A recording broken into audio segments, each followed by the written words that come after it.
సమృద్ధి అయినా ప్రభుని జీవం సమృద్ధిగా మనలను బలపరచును.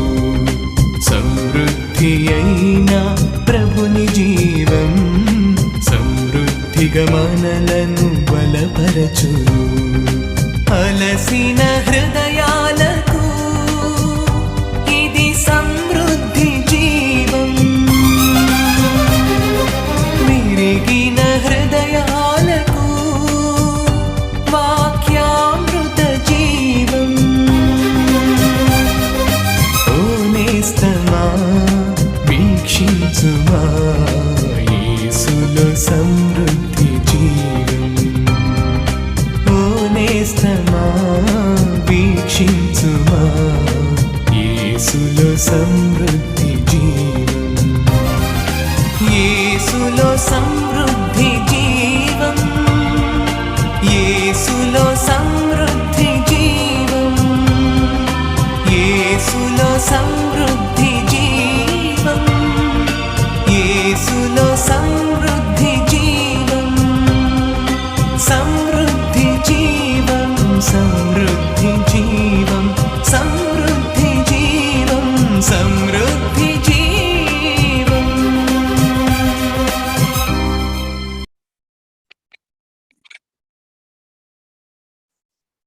మరొకసారి మిమ్మల్ని అందరినీ కూడా ప్రభు అయిన యేసుక్రీస్తు నామములో ఈ సాయంకాలపు వేళ ఈ యొక్క ప్రత్యేకమైనటువంటి బైబిల్ అధ్యయన తరగతికి మిమ్మల్ని అందరినీ కూడా ప్రేమపూర్వకంగా ఆహ్వానిస్తున్నాం.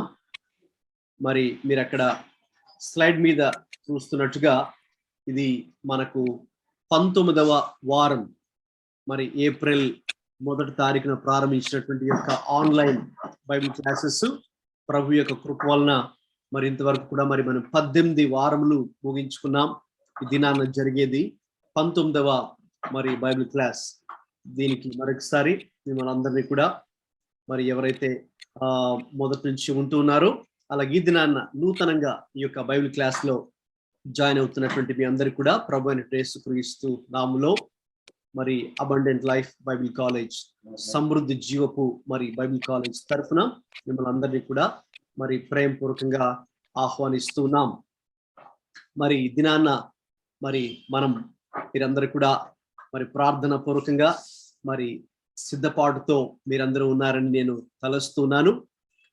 మంచిది. మీరందరూ కూడా మీ దగ్గర పరిశుద్ధ గ్రంథాన్ని, ఒక నోట్బుక్ను, ఒక పెన్ను మీరు సిద్ధంగా ఉంచుకొని మరి ఇది బైబిల్ అధ్యయన తరగతి, బైబిల్ లెర్నింగ్ క్లాస్ అని ఆ యొక్క జూమ్ లో కూడా పంపించినటువంటి లింక్ మీద కూడా ఆ హెడ్డింగ్ ఉంటుంది. కాబట్టి మనందరం కూడా ఇక్కడ దేవుని యొక్క వాక్యాన్ని నేర్చుకోవడానికి ఇక్కడ ఒక మరి చిన్న గుంపుగా మనందరూ కూడా వేరు వేరు స్థలాల్లో నుంచి మరి జాయిన్ అయి ఉన్నాం. కాబట్టి ఈ యొక్క అబండెంట్ లైఫ్ బైబిల్ కాలేజ్ లో ఈ యొక్క ఆన్లైన్ ముఖ్యంగా ఈ బైబిల్ క్లాసెస్ యొక్క ఉద్దేశం ఏంటో మీరు అక్కడ స్క్రీన్ మీద చూస్తున్నారండి. కాబట్టి అందరూ కూడా దయచేసి మీ యొక్క మైక్స్ ఆన్ చేసుకొని ఆ యొక్క థీమ్ మరి చదవాల్సిందిగా కోరుతున్నాను. అందరు కూడా మైక్స్ ఆన్ చేయండి. మళ్ళీ చదివేసిన తర్వాత మళ్ళీ మీరు మైక్ ఆఫ్ చేసుకోవచ్చు. అప్పుడు ఎటువంటి డిస్టర్బెన్స్ ఉండదు. మధ్యలో నేను ఒకవేళ ఏదైనా కొన్ని క్వశ్చన్స్ అడిగినా అప్పుడు కూడా మీరు మైక్ ఆన్ చేసుకోవచ్చు. ఇది మరి బైబిల్ తరగతి కాబట్టి మనందరూ కలిసి నేర్చుకుంటున్నాం. కాబట్టి నేను ఎవరినైనా ఏదైనా వచనాలు చదవమని చెప్పినప్పుడు కానీ, లేక మీ యొక్క ఆలోచనలు తలంపులు పంచుకోమని చెప్పినప్పుడు మీరు మైక్ ఆన్ చేసుకోవచ్చు. You can feel free to share and then you can proceed further. Right. అందరూ కూడా మైక్స్ ఆన్ చేసుకోండి దయచేసి. ఆన్ చేసి ఈ స్క్రీన్ మీద మనం చూస్తున్నటువంటి ఉద్దేశం, బైబిల్ చదివే ప్రతి ఒక్కరి యొక్క ఉద్దేశం ఏమై ఉండాలో ఇక్కడ ఉందండి. Shall we begin? ప్రారంభిద్దామండి. Let's begin. Study the word of God to encounter the God of the word. దాన్ని తెలుగులో చెప్పాలంటే దేవుని వాక్యాన్ని అధ్యయనం చేయండి, వాక్యమైన దేవునితో ముఖాముఖి అనుభవం పొందండి. కాబట్టి మన దేవుడు వాక్యమైన దేవుడు. యోహాను సువార్త 1:1 ఉంటుంది, ఆదియందు దేవుడు ఉండెను, ఆదియందు మరి వాక్యం ఉండెను, వాక్యము దేవుని యొద్ద ఉండెను, ఆ వాక్యమే ఉండేది. సో కాబట్టి ఆ యోహాను సువార్త 1వ అధ్యాయము మొదట వచ్చిన ప్రకారం ఇక ఆ వాక్యమే మళ్ళీ మనం 14లో చూస్తే ఆ వాక్యము శరీరధారి అయి కృపాసత్య సంపూర్ణుడిగా మన మధ్య నివసించును. కాబట్టి వాక్యమైన దేవుణ్ణి మనం ఆరాధిస్తున్నాం. కాబట్టి వాక్యాన్ని ధ్యానిస్తూ ఉన్నప్పుడు దాని అర్థం ఏంటంటే మనం ఏదో ఇందులో ఉన్నటువంటి కొన్ని సంగతులు విషయాలు మరి తెలుసుకోవడం కోసం మాత్రమే కాకుండా వాక్యమైన దేవునితో ఒక వ్యక్తిగత అనుభవం పొందుకోవడం గురించి మనం వాక్యాన్ని ధ్యానించేవారుగా ఉండాలి. కాబట్టి నీవు నేను మన అనుదిన జీవితంలో మన ఆత్మీయ జీవితంలో వాక్యాన్ని ధ్యానిస్తూ ఉన్నప్పుడు ఏం జరగాలి అంటే మనందరం కూడా ప్రభువుని మరి గ్రహించేటటువంటి ఒక వ్యక్తిగత అనుభవంలోకి మనందరూ కూడా రావాలన్నదే మా ఉద్దేశమైనది. రైట్, అలాగే అందరూ కూడా మైక్ ఆన్ చేసుకొని ఈ యొక్క ఈ మొదటి మరి ఫేజ్ లో ఈ యొక్క ఆన్లైన్ ద్వారా మనం నేర్చుకున్నటువంటి అంశము లేదా సబ్జెక్ట్ ఏంటో ఒకసారి చదువుదామండి. చదవండి. Holy Bible and unparalleled treasure. అసమానమైన గొప్ప ధననిధి అయిన లేక గొప్ప ధననిధి కంటే శ్రేష్టమైనటువంటి పరిశుద్ధ గ్రంథం యొక్క ప్రాముఖ్యత గమనించండి. మరి ప్రతి విశ్వాసి, ప్రతి క్రైస్తవుడు, ప్రతి క్రైస్తవురాలు, ప్రతి దైవదాసుడు, పరిచర్లో ఉన్న వారందరూ కూడా పరిశుద్ధ గ్రంథం యొక్క విశిష్టత, పరిశుద్ధ గ్రంథం యొక్క ప్రాముఖ్యత, పరిశుద్ధ గ్రంథాన్ని మనం చేతిలో పట్టుకొని చదువుతున్నాం.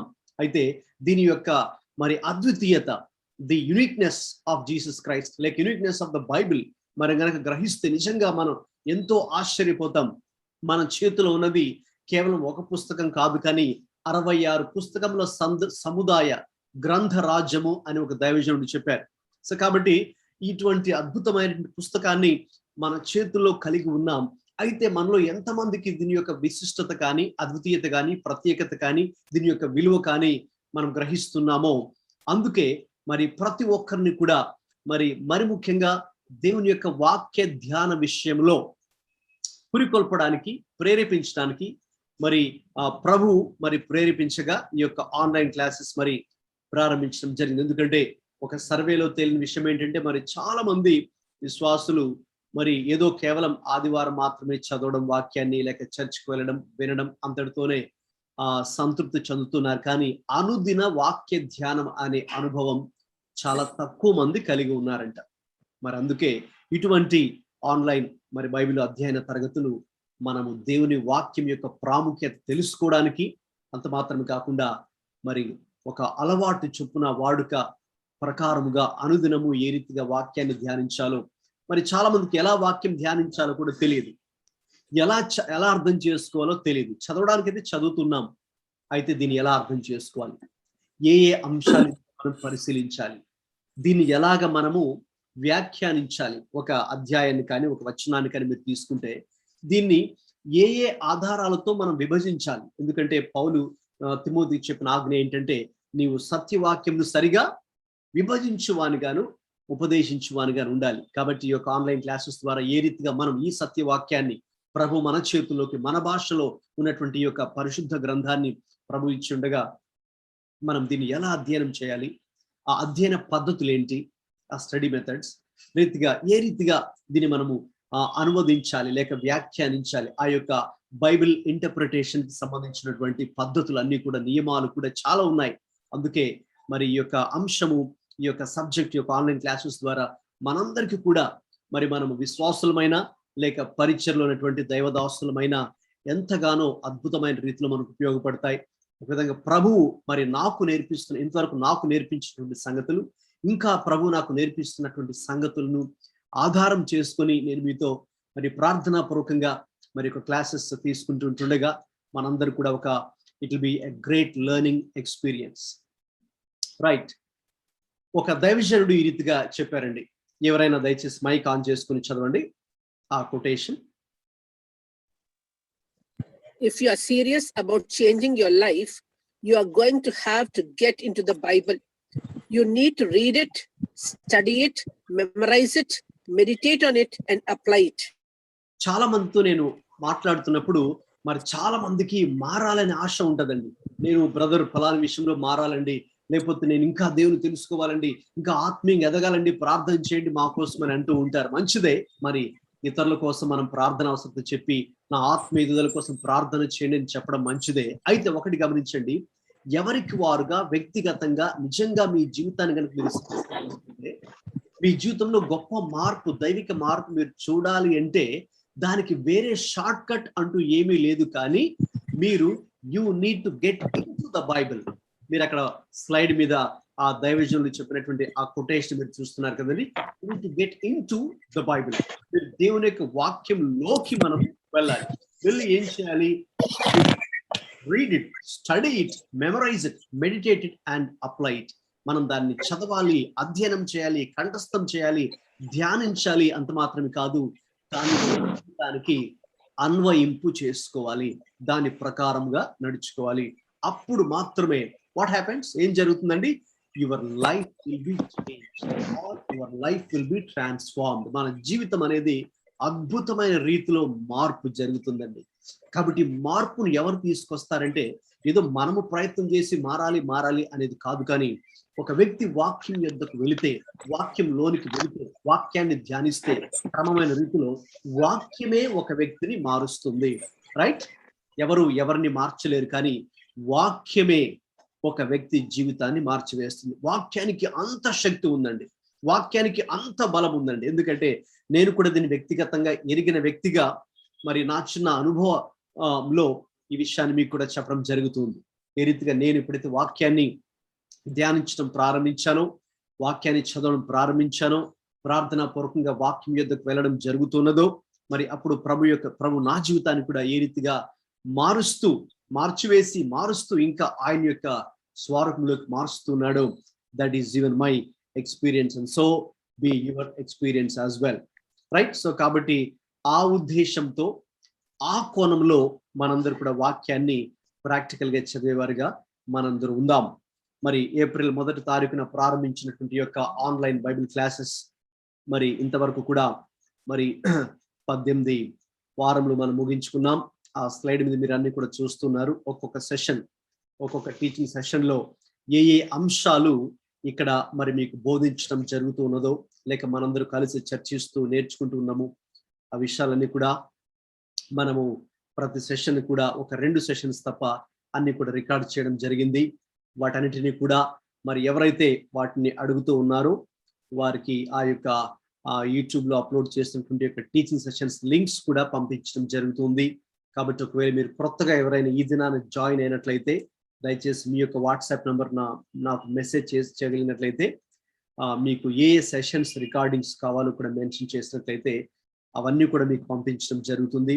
కాబట్టి దయచేసి అవన్నీ కూడా మీరు మీ యొక్క ఫ్రీ టైంలో వాటిని అక్కడ కొంచెం కాకుండా ఇది ఒక సిస్టమేటిక్ గా మరి ఇక్కడ జరుగుతున్నటువంటి అధ్యయన తరగతులు కాబట్టి మీ ఫ్రీ టైంలో మీరు ఎటువంటి డిస్టర్బెన్స్ లేకుండా మీరు బైబిల్, ఒక నోట్బుక్, ఒక పెన్ను దగ్గర ఉంచుకొని ఇక్కడ టీచ్ చేస్తున్న అంశాలన్నీ కూడా మీరు ప్రేయర్ఫుల్ గా కనుక విన్నట్లయితే తప్పకుండా మీరు వీటి ద్వారా దీవించబడతారని నేను నమ్ముతున్నాం.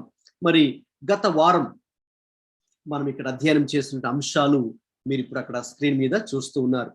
మరి బైబిల్ యొక్క మరి ఆ అవగాహనలో 3 మెట్లు ఉన్నాయని మీకు గత వారాల్లో నేను పంచుకోవడం జరిగింది.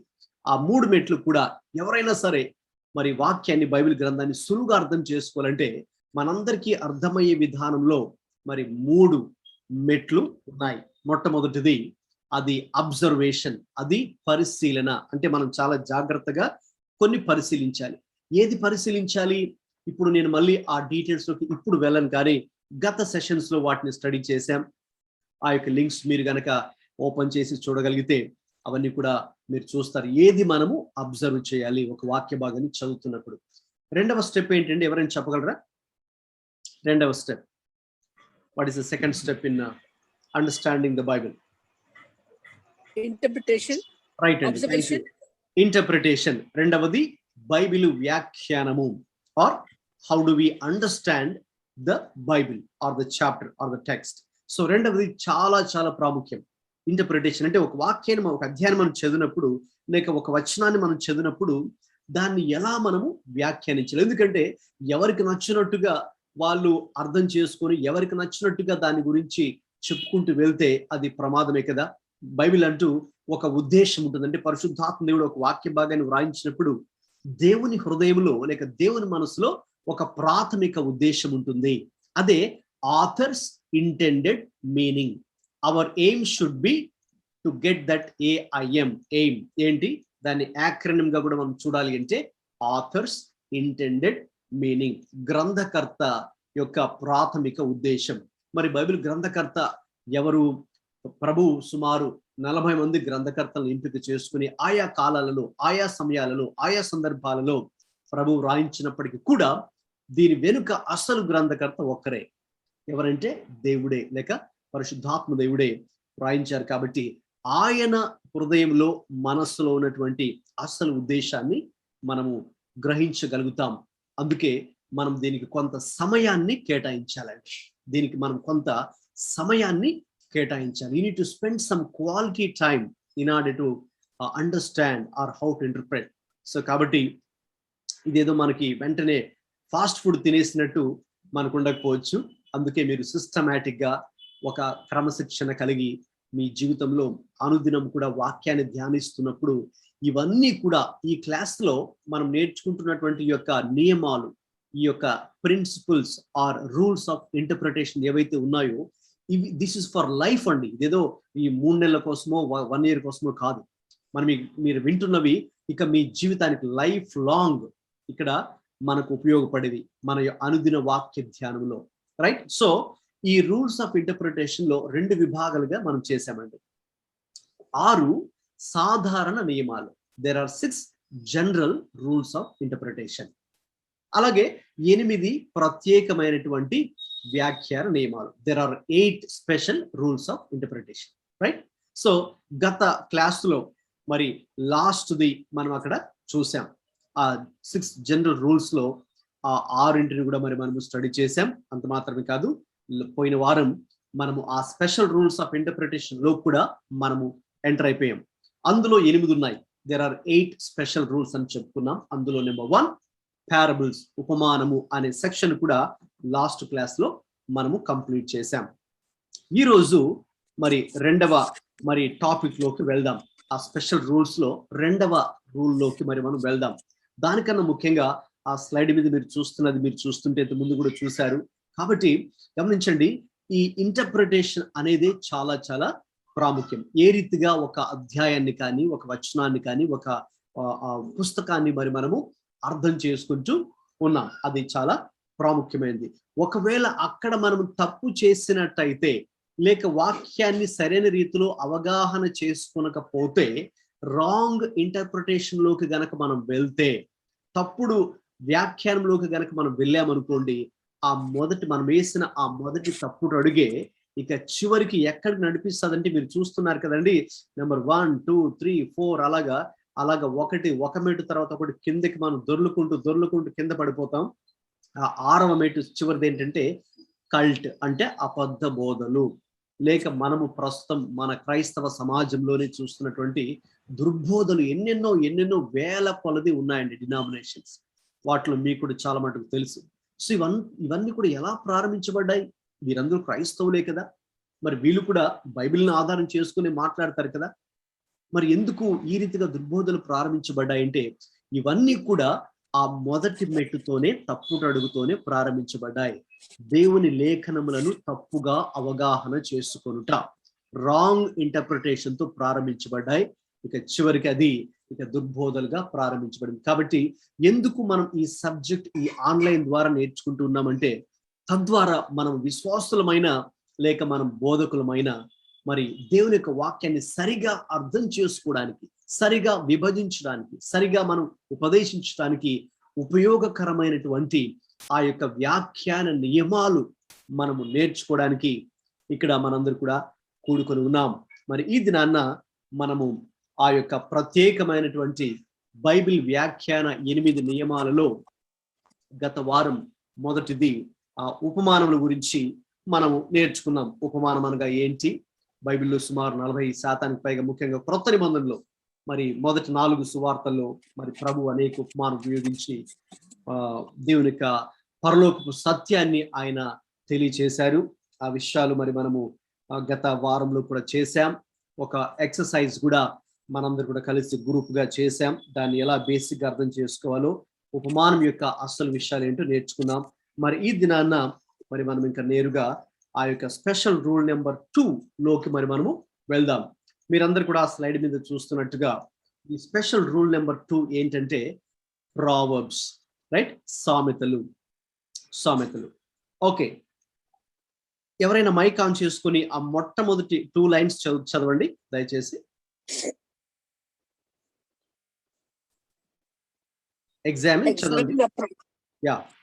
Examine a proverb to determine what it teaches about how to live wisely. గమనించండి, మరి దేవుని యొక్క వాక్యంలో మనకు ఈ యొక్క ప్రావర్బ్స్ అంటే సామెతలు కూడా చెప్పబడ్డాయి. మరి ఈ సామెతల యొక్క ముఖ్య ఉద్దేశం ఏంటి అంటే, ఒక వ్యక్తి ఏ రీతిగా జ్ఞానంగా నడుచుకొని జీవించగలడో, రైట్? మనకు ఆ అద్భుతమైనటువంటి జ్ఞానాన్ని, విజ్డమ్ ని దయచేసే పుస్తకాలే ఈ యొక్క విజ్డమ్ లిటరేచర్, జ్ఞాన సాహిత్యము అని కూడా దీనికి పేరుందండి. మరి బైబిల్లో చూద్దాం. ముఖ్యంగా మరి ప్రావర్బ్ యొక్క ఉద్దేశం ఏంటంటే, సామెత యొక్క ముఖ్య ఉద్దేశం ఏంటంటే, మీరు అక్కడ స్లైడ్ లో చూస్తున్నారు, a proverb is a wise saying or comparison. మరి జ్ఞానముతో కూడుకున్నటువంటి ఒక నానుడి లేక ఇతరత్ర విషయాలతో పోల్చి ఒక సత్యాన్ని చెప్పడమే సామెత. లేకపోతే it is a simple statement of truth, సత్యానికి సంబంధించినటువంటి ఒక స్ట్రైట్ ఫార్వర్డ్ గా డైరెక్ట్ గా చెప్పబడేటువంటి ఒక మాటే సామెత. లేకపోతే it contains God's wisdom about skilful living, ఏ రీతిగా మన దైనందిన అనుదిన జీవితంలో ఏ రీతిగా దేవుని జ్ఞానంతో నడుచుకోవాలో మనకు తెలియచేసేవే సామెతలు. అలాగే సామెతలో మనం ఇంకా ఏం చూస్తామంటే, proverbs teachers principles, right? Not so much of promises. అంటే ఎక్కువ వాగ్దానాలు, నీకు అది జరుగుతుంది ఇది జరుగుతుంది అని ఎక్కువ వాగ్దానాలతో కాకుండా, అఫ్ కోర్స్ ప్రావర్బ్స్ లో మనకు అక్కడక్కడ ఈ వాగ్దానాలతో కూడుకున్న వాక్యాలు కూడా ఉన్నాయి. కానీ ఎక్కువ శాతం we see about the principles of living. మనం ఏ రీతిగా ఈ లోకంలో జ్ఞానంతో నడుచుకోవాలో, దైవ భక్తిలో ఏ రీతిగా నడుచుకోవాలో ఈ సామెతలకు మనకు బైబిల్ గ్రంథంలో నేర్పిస్తాయి. ఉదాహరణకు మీరు అక్కడ సామెతలు 22:6 స్లైడ్ మీద ఉంది, మీరు నోట్ చేసుకోండి. సామెతలు 22:6లో కనుక మనం చూస్తే చూడండి, పిల్లల కంట మనము చిన్నప్పుడే వారికి 22:6 నేను చదువుతున్నా వినండి. బాలుడు నడవవలసిన త్రోవను వాడికి నేర్పుము, వాడు పెద్దవాడైనప్పుడు, అక్కడ ఫుట్ నోట్స్ ఉంటుంది, లేక వృద్ధుడైనప్పుడు దాని నుండి తొలగిపోడు. రైట్? మనందరికీ చాలా మట్టుకి తెలిసినటువంటి వాక్యం ఇది. మన పిల్లలు వారు పసి వయసులో ఉన్నప్పుడే, చిన్న బాలుడుగా ఉన్నప్పుడే వాడికి ఏ త్రోవలో వెళ్ళాలో కనుక మనం నేర్పిస్తే, వాడు పెద్దవాడైనప్పుడు దాని నుండి, లేక వృద్ధాప్య దశకు వచ్చినప్పుడు వాడు దాని నుండి తొలగిపోడు. సో కాబట్టి మనం ఏ విషయాలు నేర్పించాలో ఆ యొక్క టీచింగ్ ప్రిన్సిపల్స్ అనేవి ఇక్కడ మరి మనము చూస్తూ ఉన్నాం. ఇంకా అలాగే it is designed to teach the general principles that works in the greatest number of cases without stating any exceptions.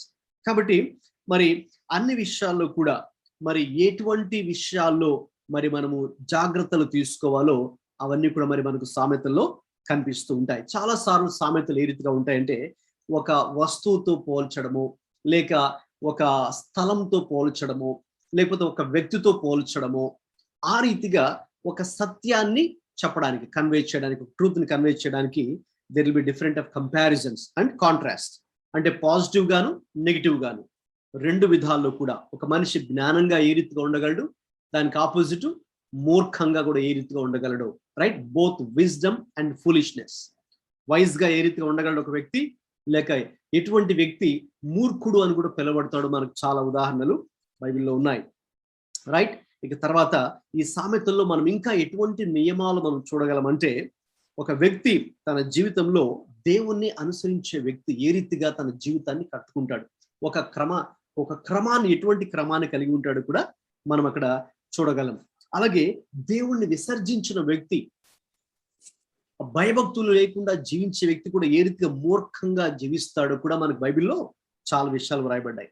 అలాగే ఈ సామెతలో, yes sister, What is the first point? What does it mean? First one is a wise saying or comparison. No, is designed to teach the general principle. Okay, yeah. That works in the greatest number of cases without stating an exception. Okay. So general principles in a sense, take any general issues of life, right? Okay. So whether it be our usage of time, or whether it is giving respect to others, elders, or Okay. how do you spend your resources. So Okay. these are how do you have the wisdom in practical issues, right? How do you practice justice in your life? Okay. So how do you treat others?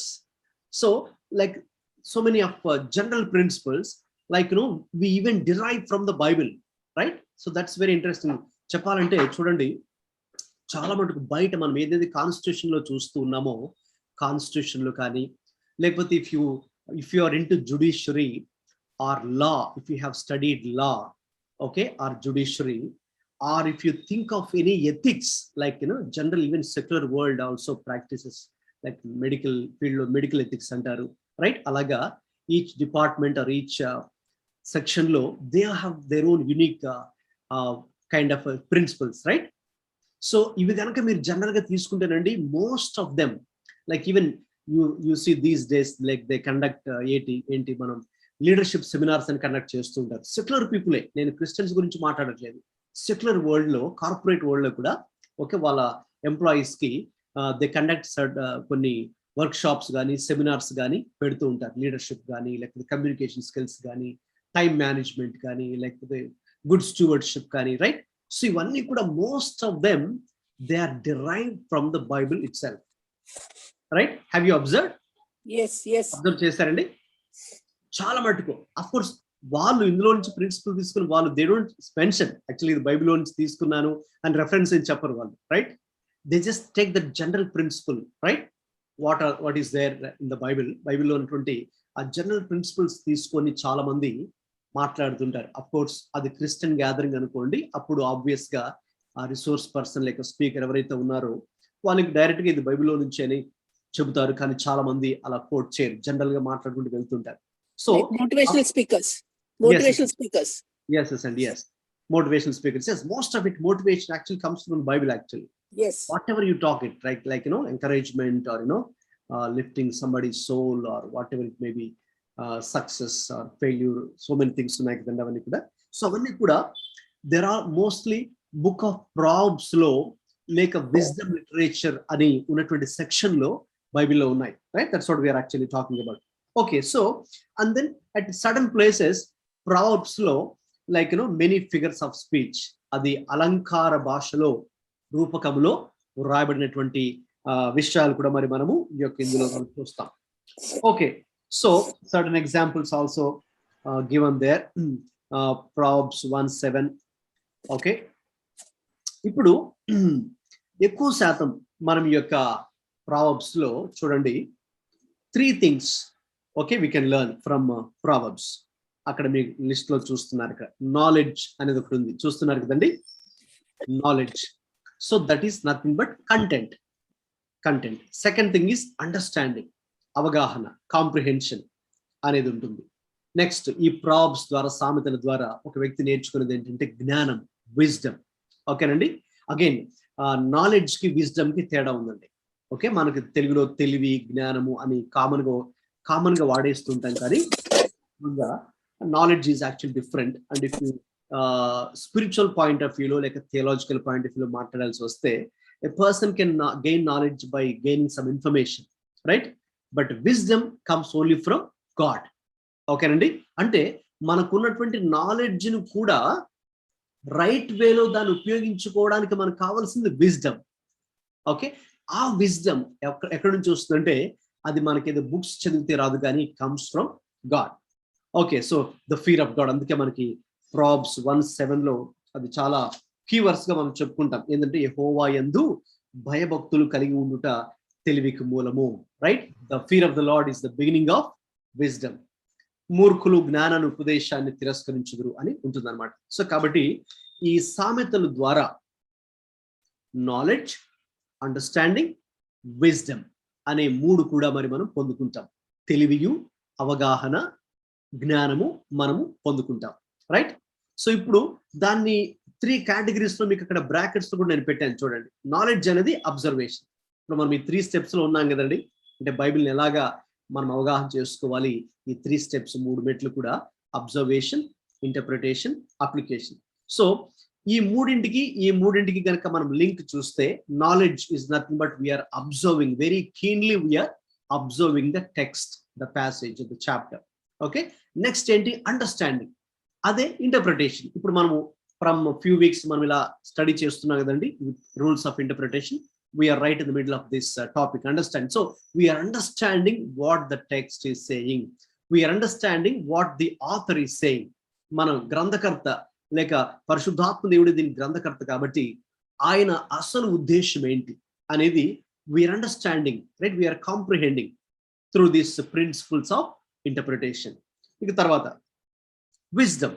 So ultimate గా మనం చాలా keen గా observe చేసిన తర్వాత, అలాగే interpretation ఇది మనం నేర్చుకున్న తర్వాత మనం ఏం చేయాలి? So ultimately we are going to apply that skill. It's a skill in applying the knowledge to life. చూడండి, చాలా మందికి నాలెడ్జ్ ఉంటుంది, చాలా మందికి బుక్కిష్ నాలెడ్జ్ ఉంటుంది, చాలా తెలివి చాలా ఉంటుంది, కానీ వాళ్ళ లైఫ్ లో మరి ఎటువంటి వర్క్ కూడా మరి మనం చూడం. రైట్? ఎందుకంటే వాళ్ళకున్న నాలెడ్జ్ ని రైట్ వేలో వాళ్ళు దానిని అప్లై చేసుకోలేరు. చాలా మందికి వాళ్ళకున్న నాలెడ్జ్ ని రైట్ వేలో అప్లై చేసుకోవడానికి కూడా మరి మనకు జ్ఞానము కావాలి. ఆ జ్ఞానం ఎక్కడి నుంచి వస్తుందంటే it only comes from God. దేవుడి నుంచే మనకు ఆ జ్ఞానం మరి మనకు కావాలి. సో అందుకే ఈ క్లాసెస్ ద్వారా ఆ 3 steps, so knowledge, understanding, wisdom. So observation, interpretation and application, we are actually gaining all these skills practically. Okay, మరి బైబిల్లో చూడండి మనకు పోయిటికల్ బుక్స్ ఉన్నాయి, 5 బుక్స్ ఉన్నాయి పోయిటికల్ బుక్స్. అందులో మనం ఇంకా దాన్ని ఫర్దర్ గా డివైడ్ చేస్తే there is something called wisdom literature. Wisdom literature అని కూడా పిలుస్తారు. ముఖ్యంగా ఈ పాత నిబంధనలో అయితే సామెతలు, ప్రసంగిని విజ్డమ్ లిటరేచర్ గా, జ్ఞాన సంబంధమైనటువంటి సాహిత్యంగా పిలవడం జరుగుతుంది. క్రొత్త నిబంధనలో అయితే యాకోబు రాసిన పత్రిక కూడా ఈ కోవకు చెందుతుంది. అంటే జనరల్ గా మరి గురించి, అవగాహన గురించి, జ్ఞానం గురించి, ఒక వ్యక్తి ఎలా జీవించాలి, జీవితం పరమార్థం ఎలా తెలుసుకోవాలి, మరి దేనిని మనం సంపాదించుటకు మరి ముందుకు వెళ్ళాలి అని జనరల్ గా ఏవైతే టాపిక్స్ గా మనం చూస్తూ ఉంటామో అవన్నీ కూడా దానిని విజ్డమ్ లిటరేచర్ అంటారు. అవి మనకు బైబిల్లో సామెతలు, ప్రసంగి, అలాగే క్రొత్త నిబంధనలో అయితే యాకోబు పత్రిక కూడా అది చెప్పుకోవడం జరుగుతుంది. రైట్? ఓకే, సో మనకు ఈ బైబిల్లో ఈ యొక్క ప్రత్యేకమైనటువంటి we are studying the special rules of interpretation today. So ఈ వ్యాఖ్యానానికి, బైబిల్ వ్యాఖ్యానానికి సంబంధించినటువంటి ప్రత్యేకమైనటువంటి రూల్స్ మనము స్టడీ చేస్తున్నాం కదండి. అందులో లాస్ట్ వీక్ నెంబర్ 1 అది పారబుల్స్, ఉపమానం గురించి స్టడీ చేసాం. ఇప్పుడు వీఆర్ ఇంటూ ప్రావర్బ్స్. సో కాబట్టి ఈ ప్రావర్బ్స్ ఏవైతే ఇప్పుడు దాకా నేను బ్రీఫ్ గా మీతో షేర్ చేసుకున్నానో, ఒక ప్రావర్బ్ అంటే ఏంటి, ప్రావర్బ్ ఒక సామెత మనకు ఏది తెలియచేస్తుంది, రైట్? మరి ముఖ్యంగా బైబిల్ గ్రంథంలో సామెతలు ఎక్కడెక్కడైతే ఉన్నాయో వాటి యొక్క అర్థం ఏంటి, అవి మనం గ్రహించినప్పుడు, right? So we can take just 1 kind of exercise now. Proverbs అందరు కూడా చూడండి, సామెతలు 14-16 దయచేసి ఎవరైనా చదవండి. ఇందులో ఏముందో మనం ఒకసారి. జ్ఞానం గలవాడు భయపడి కీడు నుండి తొలగును, బుద్ధిహీనుడు విర్రవీగి నిర్భయంగా తిరుగును. ఓకే, గమనించారు కదండి. సామెతలు, Proverbs chapter 14-16. Okay, how does it distinguish between a wise and foolish man? ఇక్కడ ఈ వచనాన్ని మనం చదువుతున్నప్పుడు ఒకటి మనము గుర్తించాలి. నేను మీకు ఒక ప్రశ్న వేస్తున్నాను ఇక్కడ. అదేంటంటే, ఇందులో జ్ఞాని అనే వ్యక్తి ఎలా నడుచుకుంటాడు, లేక బుద్ధిహీనుడు, లేక మూర్ఖుడు, లేక అవివేకి, చాలా పదాలు ఉన్నాయి కదండి తెలుగులో, నానా అర్థాలుగా, పర్యాయ పదాలుగా. సో ఆ వ్యక్తి ఎలా ఉంటాడంట? So it's quite easy when you read కదండి. ఈ వచనాన్ని మనం చదివినప్పుడు రెండింటిని కాంట్రాస్ట్, కంపేర్ అండ్ కాంట్రాస్ట్ మనం చేయొచ్చు. జ్ఞాని ఎలా ఉంటాడంటే చెప్పండి. వెంకటరావు నువ్వు చదివావు కదా, మరి కెన్ యూ షేర్? జ్ఞానంగా వాడు ఏం చేస్తాడు? భయపడి కీడుని తప్పించుకోవడం ట్రై చేస్తాడు. ఫస్ట్ ఆ భయపడి కీడు నుండి తొలగును. అంటే ఇక్కడ మనం ఇంకొక చిన్న అవగాహన ఉంది. భయపడి అంటే ఇతను ఎప్పుడు భయపడుతూ ఉంటాడేమో అనుకోవచ్చు. ఓకే, లైన్స్ శామ్యుయల్, నీ ఫోన్లో నుండి లైన్స్ వస్తున్నాయి, ఒకసారి అది స్టాప్ చేయి. మేము పిల్లల చేతిలో ఉందా శామ్యుయల్? అది నువ్వే ఎరేజ్ చేయగలవు. అక్కడ ఎరేజర్ ఉంటుంది, ఎరేజ్ చేయదాన్ని, మాకెవరికి అవ్వదు. ఆ లైన్స్ గీసావు కదా శామ్యుయల్, మేబీ పాప చేతిలో ఉందో లేకపోతే నీకు తెలియక గీసావో. ఒకసారి ఎరేజర్ అని ఉంటుంది అక్కడ ఆప్షను, ఎరేజర్తో అలాగ కొట్టేసి ఆ లైన్స్ అన్ని వెళ్ళిపోతాయి. ఓకే, చూడండి, ఈ జ్ఞాని గలవాడు ఏ రీతిగా ఉంటాడంటే ఈ వచనం ప్రకారం భయపడి కీడు నుండి తొలగును. అంటే భయపడి అంటే ఇతను ఎప్పుడు భయంతో జీవిస్తుంటాడని అర్థం కాదండి, రైట్? జ్ఞానముతో అతడు జీవిస్తూ ఉంటాడు, రైట్? సో జ్ఞానం గలవాడు ఎప్పుడు కూడా ఆ వివేచన కలిగి, అంటే ఏ టైంలో ఎలా ఉండాలి. వివేచన అంటే అదండి, డిజర్న్మెంట్. యాక్చువల్గా one of the fruit of the Holy Spirit, పరిశుద్ధాత్మ వరాల్లో కూడా ఒక వరం ఏంటంటే వివేచన వరం. అప్పుడు చాలా మంది దాన్ని అడగరు, అది కావాలి ఇది కావాలని రకరకాలు కోరుకుంటుంటారు, మంచిదే. But there is also something called gift of discernment. అది కనుక ఉంటే మనం లైఫ్లో ఎన్నో సమస్యలను మనం ఈజీగా పరిష్కరించుకుంటామండి. మనం మోస్ట్ ఆఫ్ ద టైం చిక్కుకోం, సమస్యలు ఇరుక్కోం. ఎందుకంటే మనం వివేచిస్తాం. అంటే ముందుగానే జ్ఞాని అయిన వాడు వివేచిస్తాడు, ప్రమాదము రాక ముందే. ఎలాగైతే మనకు ఒక జనరల్ సామెత ఉంది కదండి, ఎలాగా prevention is better than cure అని కదా. అంటే చేతులు గాలిన తర్వాత ఆకులు పట్టుకోవడం కాదు, కానీ ముందుగానే పరిస్థితిని ఒక వ్యక్తి అవగాహన చేసుకుని ఏది రాబోతుంది, ప్రమాదం రాబోతుంది కాబట్టి నేనేం చేయాలి, ఇంకా నాకు విచ్చలవిడిగా తిరిగేది కాదు, నాకు నచ్చినట్టుగా చేసేది కాదు, రైట్? అవగాహన కలిగి, జాగ్రత్త కలిగి, అది దాని అర్థం భయపడి అంటే. అంతేగాని ఈ వ్యక్తి ఎప్పుడు భయంతో జీవిస్తుంటాడేమో అని కాదు, నెగిటివ్గా కాదు. సో వివేచన, డిజర్న్మెంట్, జ్ఞానము, సమయస్ఫూర్తి, ఎప్పుడు ఎలా ప్రవర్తించాలి, ఎప్పుడు మౌనంగా ఉండాలి, ఎప్పుడు మాట్లాడాలి, రైట్? సో అన్నిసార్లు మనం మాట్లాడుతూనే ఉండకూడదు, లేక అన్నిసార్లు మౌనంగానే ఉండకూడదు, అన్నిసార్లు రియాక్ట్ అవ్వకూడదు, అన్నిసార్లు మనం మౌనంగానే ఉండకూడదు, రైట్? సో ప్రతిదానికి సమయం ఉంది కదండి. అదే మనం ప్రసంగిలో కూడా చూస్తాం కదా, ప్రతిదానికి సమయం ఉంది. మాట్లాడేటకు సమయం ఉంది, మౌనంగా ఉండేటకు సమయం ఉంది, స్పందించడానికి సమయం ఉంది, విత్తుటకు సమయం ఉంది, పంట కోయడానికి సమయం ఉంది, ఆనందించడానికి సమయం ఉంది, రైట్? సో అవన్నీ కూడా విజ్డమ్. ఓకే, జ్ఞానం గలవాడు భయపడి కీడు నుండి తొలగును. అయితే బుద్ధిహీనుడు అంట ఏ రీతిగా ఉంటాడు? బుద్ధిహీనుడు లేక అవివేకి వాడు విర్రవీగి నిర్భయంగా తిరుగును. అంటే నిర్లక్ష్యంగా వాడు ఉంటాడు, నన్ను ఎవరేం చేస్తారు అన్నట్టుగా ఒక నిర్లక్ష్య వైఖరి వారిలో ఉంటుంది. ప్రతిది కూడా తేలికగా తీసుకుంటారు, లైట్గా, క్యాజువల్గా లైట్గా తీసుకుంటారు. సీరియస్గా తీసుకోవాల్సిన మ్యాటర్స్ కూడా లైట్గా తీసుకుంటారు.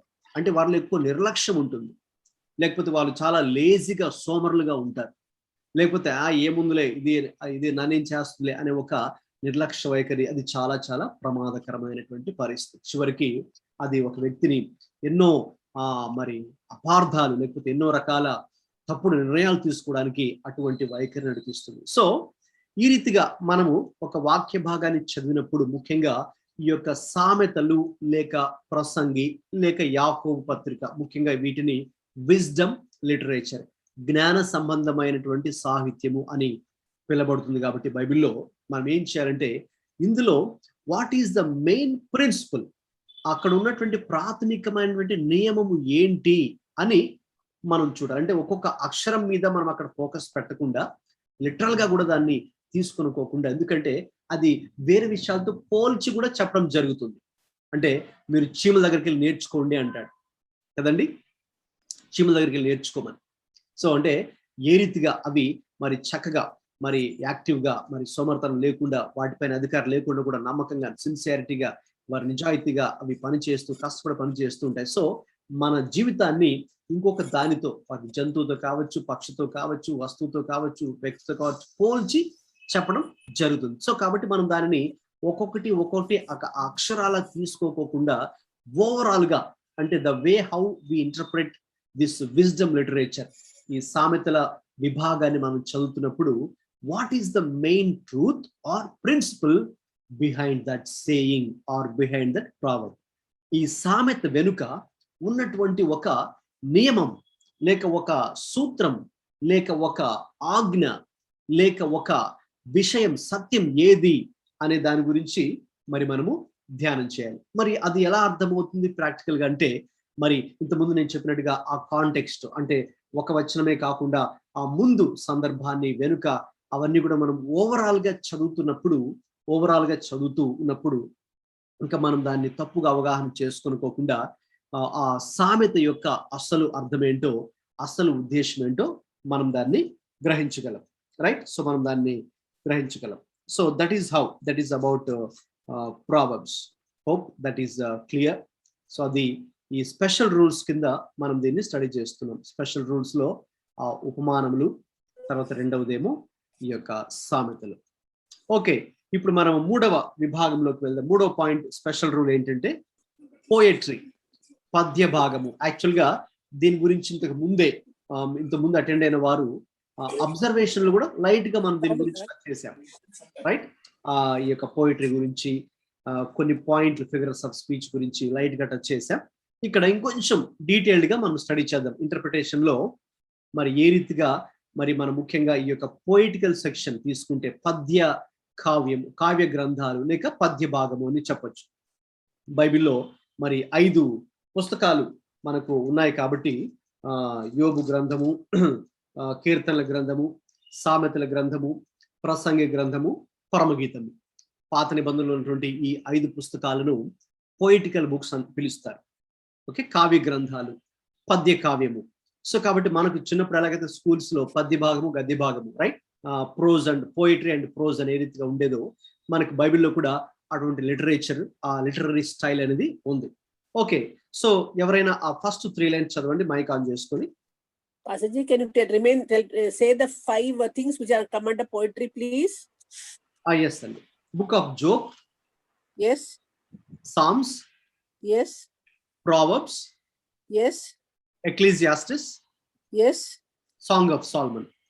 Thank you so much. Yeah, right అండి. అవి ఆ 5 books అండి. ఓకే, వాటిలో కొన్ని ఎగ్జాంపుల్స్ కూడా చూద్దాం కాబట్టి మనకు క్లియర్ గా అర్థమవుతుంది. ఇప్పుడు ఎవరైనా మైక్ ఆన్ చేసుకుని ఆ ఫస్ట్ 3 లైన్స్ చదవండి. స్లైడ్ మీద ఉన్న 3 lines. Examine the figurative language. Rhyme sounds or words. Does rhyme word ideas, thoughts, concepts and images, contains many figures of speech and symbolic words. కాదు, first 3 lines. Examine the figurative language. అది Examine the figurative language and parallel structure of Hebrew poetry to determine its meaning. Okay, Samuel మళ్ళీ గీతలు గీస్తున్నట్టున్నారు. ఎవరో lines వస్తున్నాయి. Samuel, నువ్వు దాన్ని erase చేయి. మాకు ఎరేజ్ చేయడానికి అవ్వదు, నువ్వే ఎరేజ్ చేయగలవు.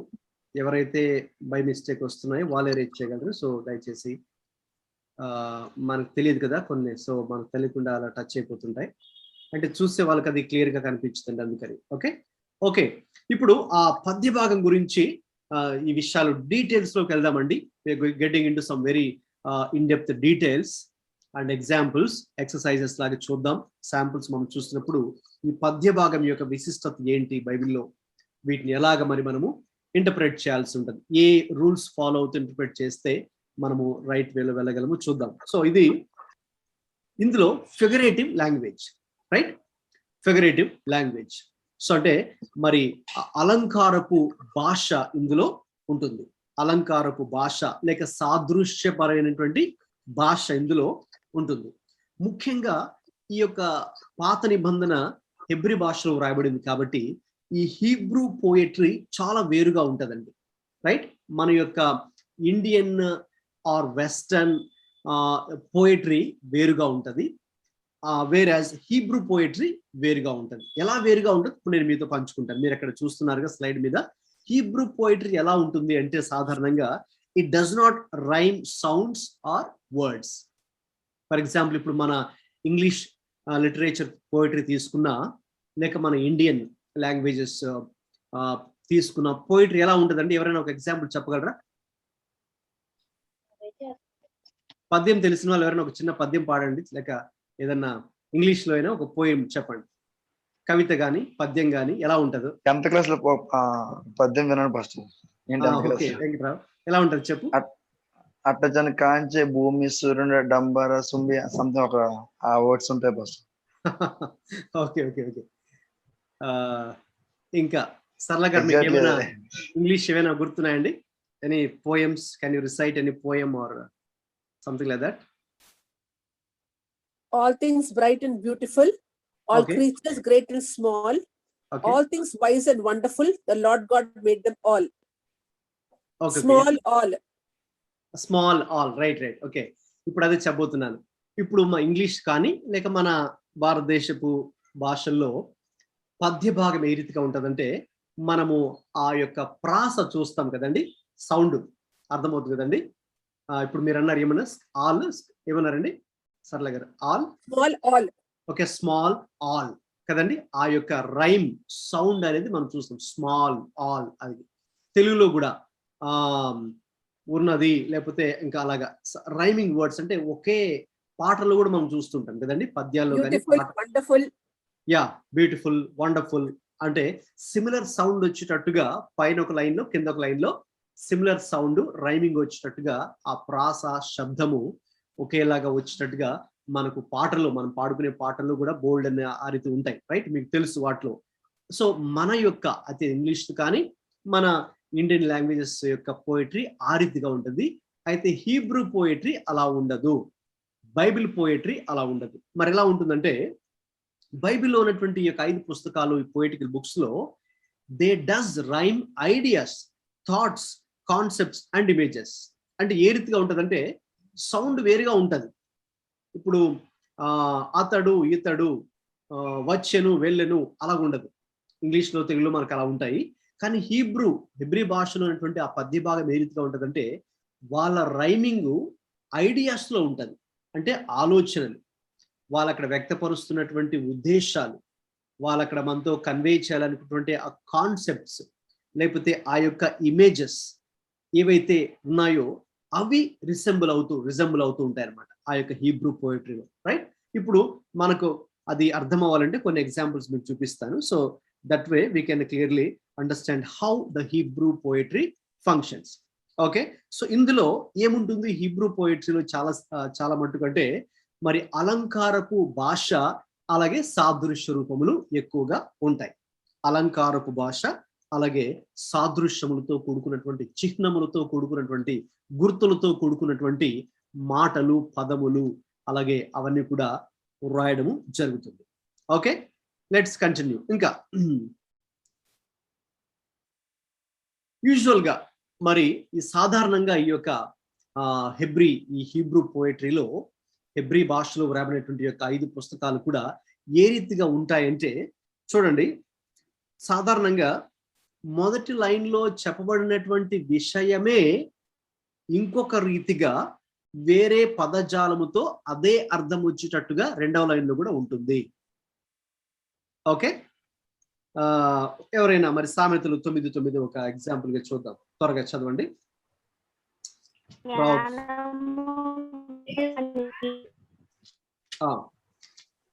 జ్ఞానం గలవానికి ఉపదేశం చేయగా మరింత జ్ఞానమునందును.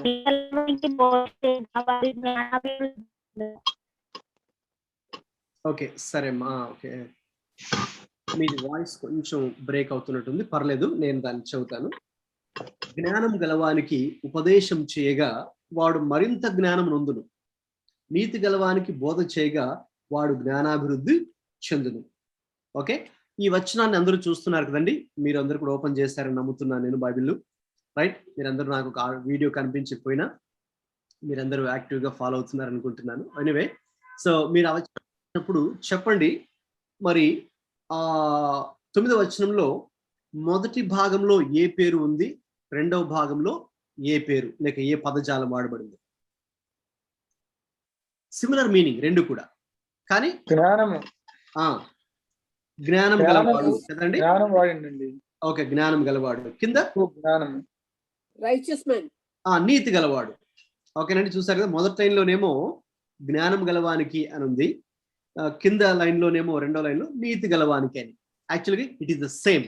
Okay, they are expressing the same idea or the same concept of a wise man or the righteous man, good man, మంచి వ్యక్తి గురించి. ఒక మంచి వ్యక్తి జ్ఞానం గల వ్యక్తి లేక నీతి గల వ్యక్తి ఏ రీతిగా ఉంటాడో వ్యక్తపరచడం జరిగింది. సో చూసారా, అక్కడ పదాలేమి రైమింగ్ లేదు మనకు. అంటే ప్రాస మనకి తెలుగులో కానీ ఇంగ్లీష్లో కానీ ఉన్నటువంటి వచ్చినట్టుగా ఆ రైమింగ్ పదము ప్రాస లేదు, కానీ ఆలోచనలో ఆ ప్రాస ఉంది. ఉద్దేశములో లేక వేదాంతములో లేక ఆ యొక్క మెయిన్ కాన్సెప్ట్ లో ఆ యొక్క ప్రాస అనేది అక్కడ ఉన్నట్టుగా మనం చూస్తున్నాం. జ్ఞానము గలవాడు, అలాగే నీతి గలవాడు. ఓకేనా? అలా ఆ రీతిగా they restate the same truth. అది మనకు ఒక ఎగ్జాంపుల్. మీరు అక్కడ స్లైడ్ లో చూస్తున్నారు కదండి, ఏ రీతిగా ఉంటుందో ఈ యొక్క హెబ్రీ పోయిటరీ మనం చూస్తున్నాం. So they restate the same truth. ఒకే సత్యాన్ని దానిని వేరే పదజాలంతో మార్చి చెప్పడం జరుగుతుంది. లేకపోతే కొన్ని సందర్భాలు మరి ఇంకా ఎలా ఉండొచ్చు చూద్దాం.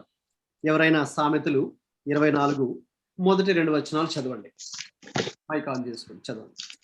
అందరూ కూడా ఫాలో అవ్వండి. చూసి పడకుము, వారి సహవాసము కోరకుము, వారి హృదయం యోచించుము, వారి పెదవులు కీడును గూర్చి మాట్లాడును. ఓకే, రైట్ అండి, థ్యాంక్ యూ. ఈ 2 వచనాల్లో మీరు చూసినట్టయితే దుర్జనులను చూచి మత్సరపడుకుము, వారి సహవాసము కోరకము, వారి హృదయము బలాత్కారము చేయు యోచించును, వారి పెదవులు కీడును గురించి మాట్లాడును. కాబట్టి ఇక్కడ ఎవరి గురించి మాట్లాడుతుందంటే ఒక రకమైన ప్రజల గురించే, 2 రకాల ప్రజల గురించి కాదు. ఎందుకంటే వాళ్ళు దుర్జనులు.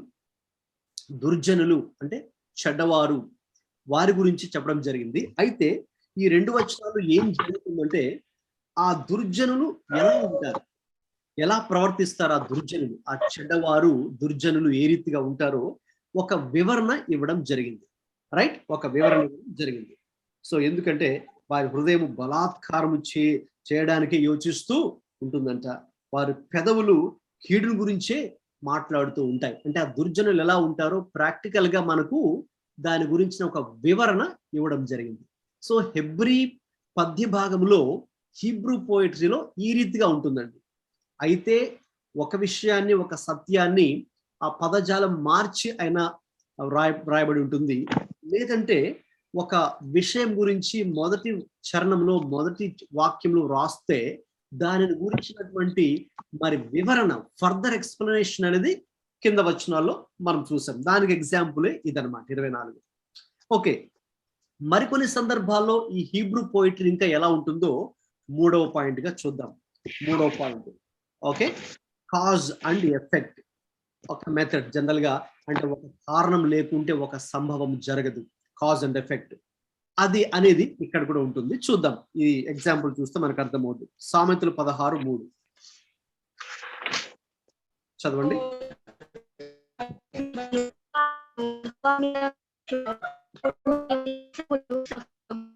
ఓకే, నీ పనుల భారం యెహోవా మీద ఉంచుము, అప్పుడు నీ ఉద్దేశములు సఫలమగును.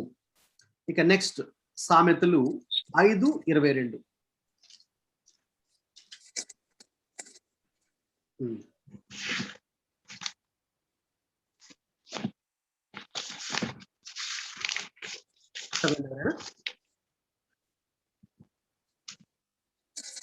Proverbs 5:22, no? Yes అండి. దుష్టుని దోషములను వాడు చిక్కులబెట్టును, వాడు తన పాప పాశము వలన బంధింపబడును. చాలు. ఓకే, ఇప్పుడు ఇవి 2 కూడా మీరు ఆ వచనాన్ని చూస్తుండండి, ఈ వచనాన్ని చూస్తుండండి. సో ఈ 2 వచనాలు కూడా మనం చూసినప్పుడు ఫస్ట్ మీరు చదివారు కదా, సామెతలు 16:3. అది it is a good cause and good effect. Okay, so మంచి కారణము, మంచి ఫలితము, దాని ద్వారా ఏం జరిగిందో పాజిటివ్ వేలో, పాజిటివ్ కాజ్, పాజిటివ్ ఎఫెక్ట్ అనేది అక్కడ మనం చూస్తాం. ఏంటి, మనం గనక సామెతలు 16:3 కదా మనం చదువుకుంది, మన పనుల భారాన్ని యెహోవా మీద ఉంచితే, ఓకే, అది జరిగితే, అది కాజ్, అది కనుక జరిగితే నెక్స్ట్ ఏం జరుగుతుంది, అప్పుడు నీ ఉద్దేశాలు సఫలమవుతాయి. అప్పుడు నీ ఉద్దేశం ఎప్పుడంటే ఎప్పుడైతే నీవు నీ పనుల భారాన్ని యెహోవా మీద ఉంచుతావో అది జరిగితే ఇది జరుగుతుంది. కాజ్ అండ్ ఎఫెక్ట్, ఒకటి జరిగితేనే ఇంకొకటి దానికి ఇన్ కరెక్షన్ జరుగుతుంది అనమాట. సో అది పాజిటివ్ గా ఇక్కడ చెప్పడం జరిగింది. నీ పనుల భారాన్ని యెహోవా మీద ఉంచితే అప్పుడు దేవుడు నీ ఉద్దేశాలను కూడా సఫలం చేస్తాడు. అయితే అలా కాకుండా దీనికి negative reason, negative cause, negative effect. దీనికి ఇంకొక భిన్నమైన రీతిలో కాంట్రాస్టింగ్ గా చెప్పాలనుకుంటే మాత్రం ఇదిగో మీరు చదివారు కదా 5:22లోనే ఉంటుంది దుష్టుల గురించి. అక్కడ మంచివారు ఏ రీతిగా చేస్తారంటే వారి యొక్క పనుల భారాన్ని ప్రభుకి అప్పగించడం జరుగుతుంది. సో ఇక్కడ దుష్టుడు వాడు చేసే దోషములు ఏం చేస్తాయంటే ఆ దుష్టుని దోషములు వాడిని చిక్కులో పెడుతుంది. వాడు చేసే దోషములే, తప్పులే, పాపాలే వాడిని ఇరకాటంలోకి చిక్కులో పెట్టేటట్టుగా చేస్తుంది. వాడు తన పాప పాశము వలన బంధించబడును. ఇంకా తన పాపం వలన వాడే బంధించబడతాడు.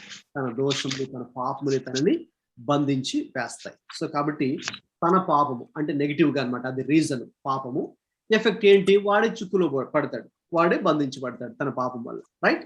సో ఇది ఇంకొక రకమైన ఎగ్జాంపుల్ అండి. ఇప్పుడు మనము ఇక్కడ 4 రకాల ఎగ్జాంపుల్స్ మనం చూస్తున్నాం. అంటే హెబ్రీ భాషలో, అంటే మన పరిశుద్ధ గ్రంథం పాత నిబంధన ముఖ్యంగా హెబ్రీ భాషలో రాశారు కాబట్టి అందులో కూడా పద్య కావ్యము, ఈ పోయిటికల్ సెక్షన్ ఉంది కాబట్టి ఆ హెబ్రీ పోయిటరీ ఇప్పుడు మన యొక్క ఇంగ్లీష్ను దృష్టిలో ఉంచుకోనో లేక మన తెలుగుని దృష్టిలో ఉంచుకోనో ఈ పోయిటరీ చదివితే మనకు అర్థం కాదు, అంటే మనకు ప్రాస దొరకదు. రైట్? ఇప్పుడు మీరు పద్యాలు చెప్పారు, పద్యాలు లేకపోతే మన పాటలు కూడా ప్రాస ఉంటుందండి కదండి, కలదు, ఇలదు, అలాగా ఒకే అర్థం వచ్చేటట్టు. మన బైబిల్లో అలా ఉండదు, అంటే ముఖ్యంగా ఈ 5 బుక్స్ లో అలా ఉండదు.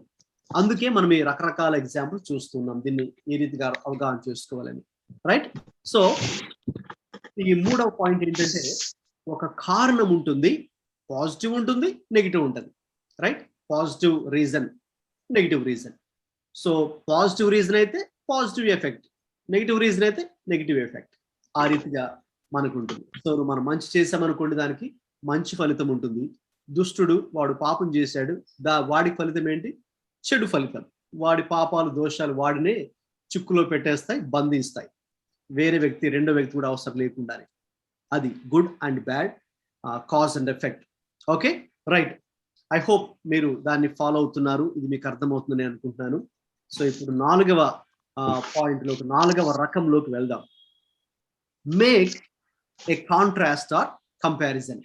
సాధారణంగా ఈ యొక్క హెబ్రీ భాషలో ఉన్నటువంటి ఈ పద్య భాగము ఏ రీతిగా ఉంటుందంటే మొదటి లైను, 2వ లైను అయితే కాంట్రాస్ట్ గానే ఉంటుంది, లేదంటే కంపారిజన్ అనే ఉంటుంది.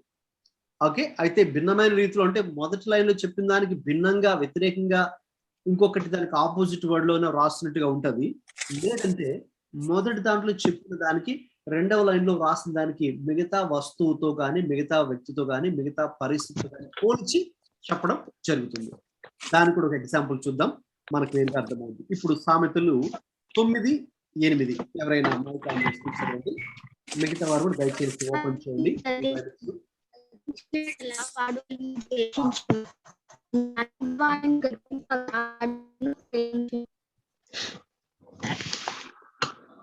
Okay, Proverbs 9:8.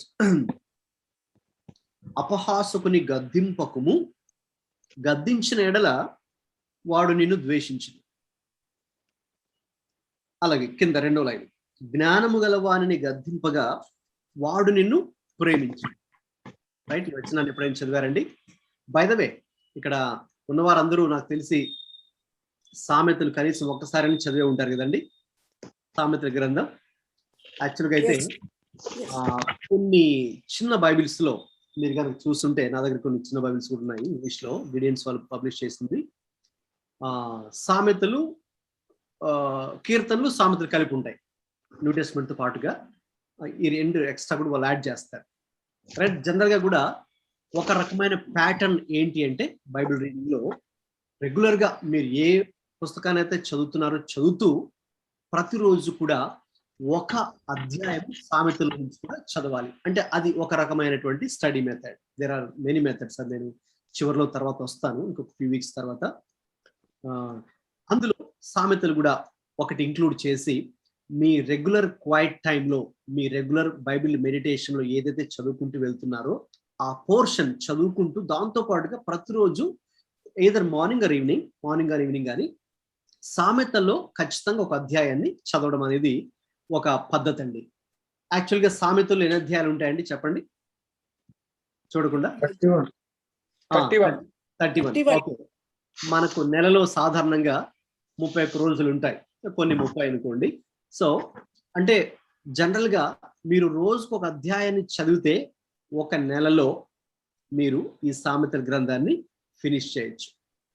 అలాగే కొంతమంది దీన్ని రెగ్యులర్ గా చదివే ప్రాక్టీస్ లో కూడా ఉంటారు. అది కూడా మంచిదే, ఎందుకంటే ఈ సామెతలన్నీ కూడా మన అనుదిన జీవితంలో, మన డైలీ లైఫ్ లో, మన ఆ దైనందిన జీవితంలో ఎలా నడుచుకోవాలో మనకు గొప్ప జ్ఞానాన్ని తెలియచేస్తాయండి.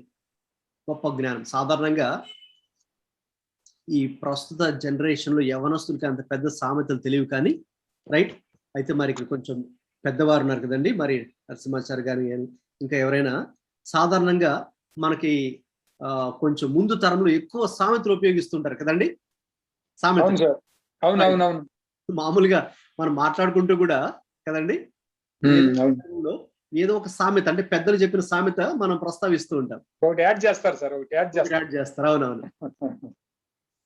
సో నిన్న కూడా మాకు ఒక చిన్న జోక్ ఏంటంటే, మా ఇంటి దగ్గర, అంటే మేము ఈరోజు నిన్నను డైనింగ్ టేబుల్ మీద మేము భోజనం చేస్తున్నప్పుడు మాకు ఎదురుగా ఒక 2 ఇల్లులు దాటి అటువైపు ఒక ఆ టెర్రస్ మీద ఒక ఆయన, మరి అది పిల్లి అనుకుంటున్నాం, పిల్లిని గోడ మీద కూర్చోబెట్టి దానికి ఆయన స్లోగా హెయిర్ కట్ చేస్తున్నాడు అనమాట. గంటన్నర సేపు దాన్ని చేస్తున్నాడు. సో అది చూసినప్పుడు మాకు ఒక సామెత గుర్తొచ్చింది. పిల్లి తలకాయ. అవునండి, ఏంటండి అది? చెప్పండి.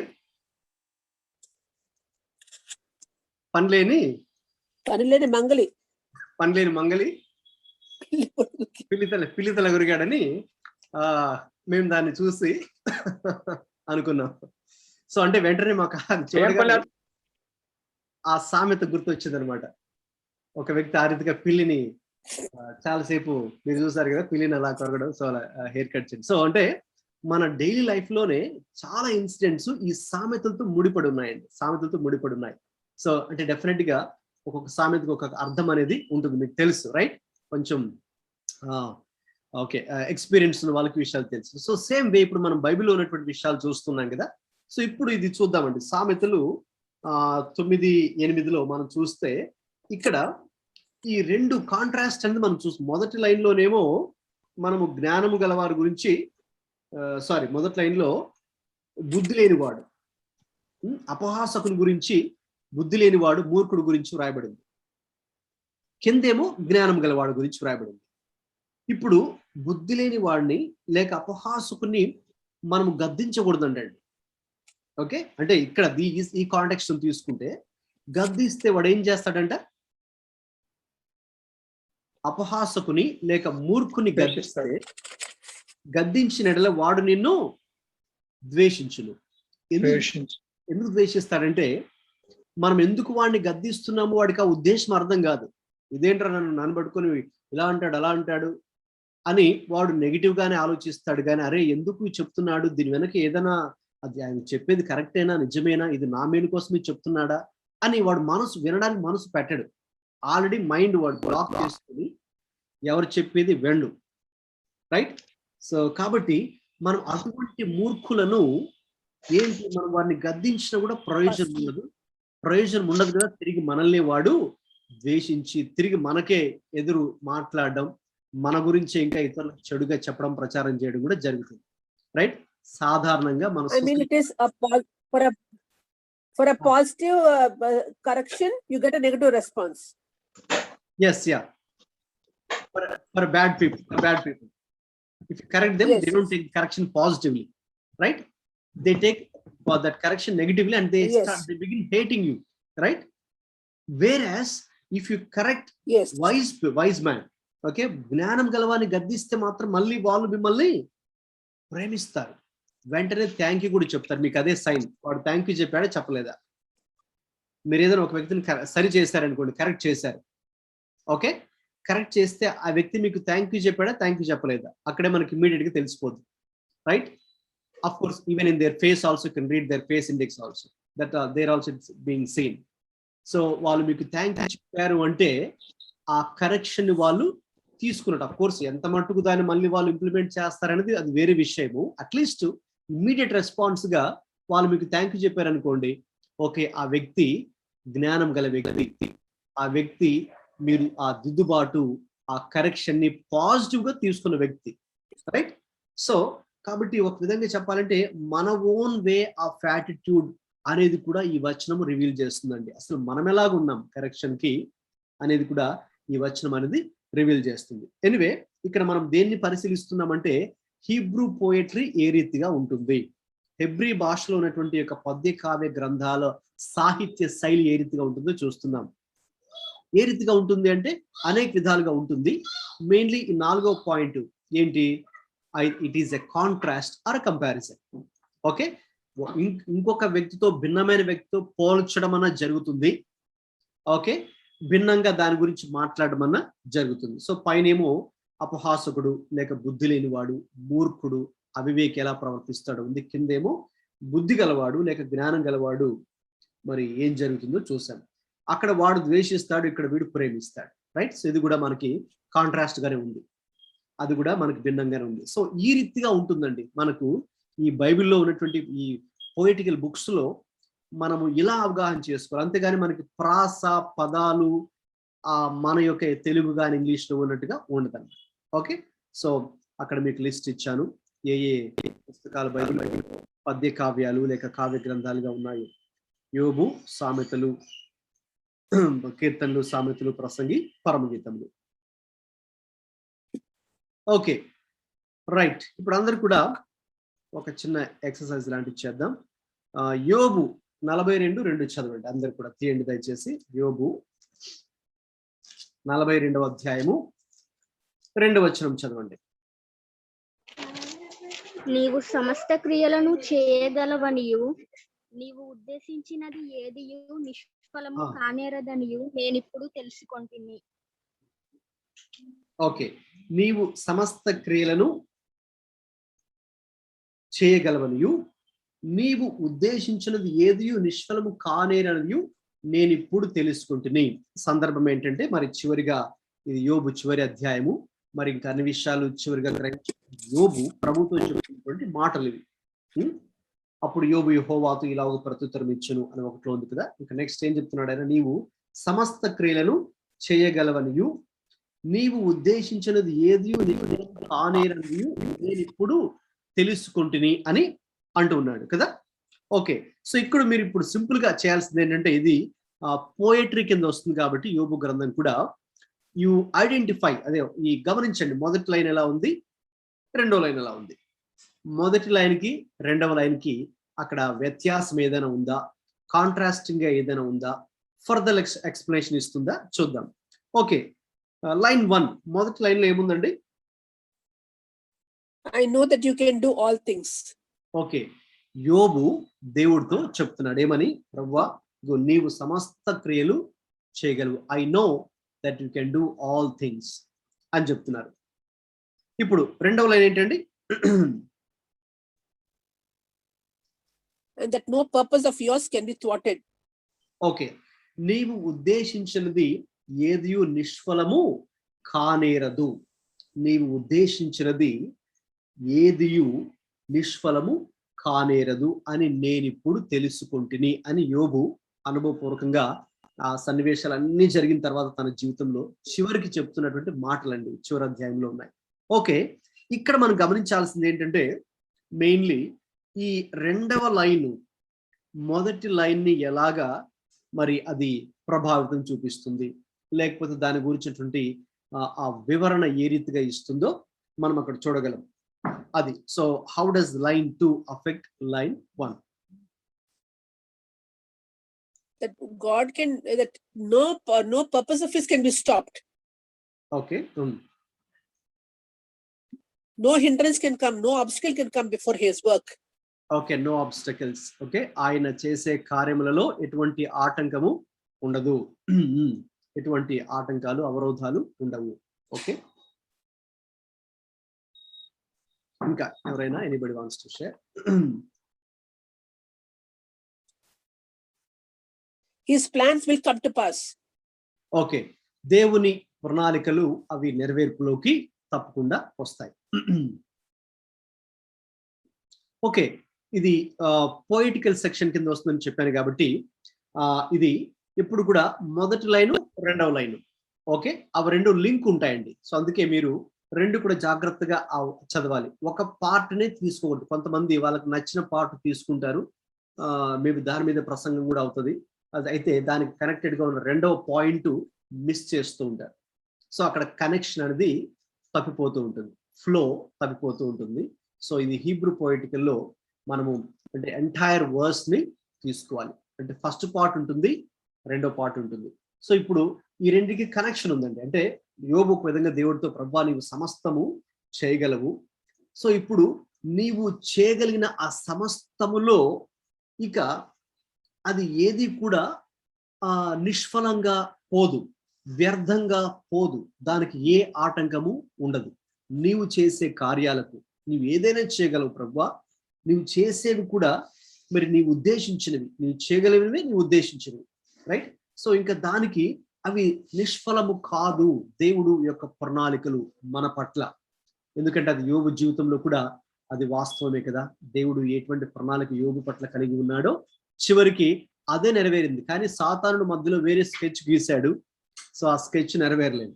అంటే సాతాను అనుకున్నాడు యోబు దేవుణ్ణి దూషిస్తాడు, యోబు దేవుణ్ణి విడిచిపెట్టేస్తాడు, విశ్వాసాన్ని విడిచిపెట్టేస్తాడు, దేవుణ్ణి దూషిస్తాడు, ఇలాగని అనుకున్నాడు. But no, actually God's intention, God's purpose ఏదైతే ఉందో యోబు పట్ల, యోబు ఏ రీతిగా ఆయన విశ్వాస్యత కలిగి దేవుని పట్ల జీవించాడో అదే చివరికి నెరవేరింది.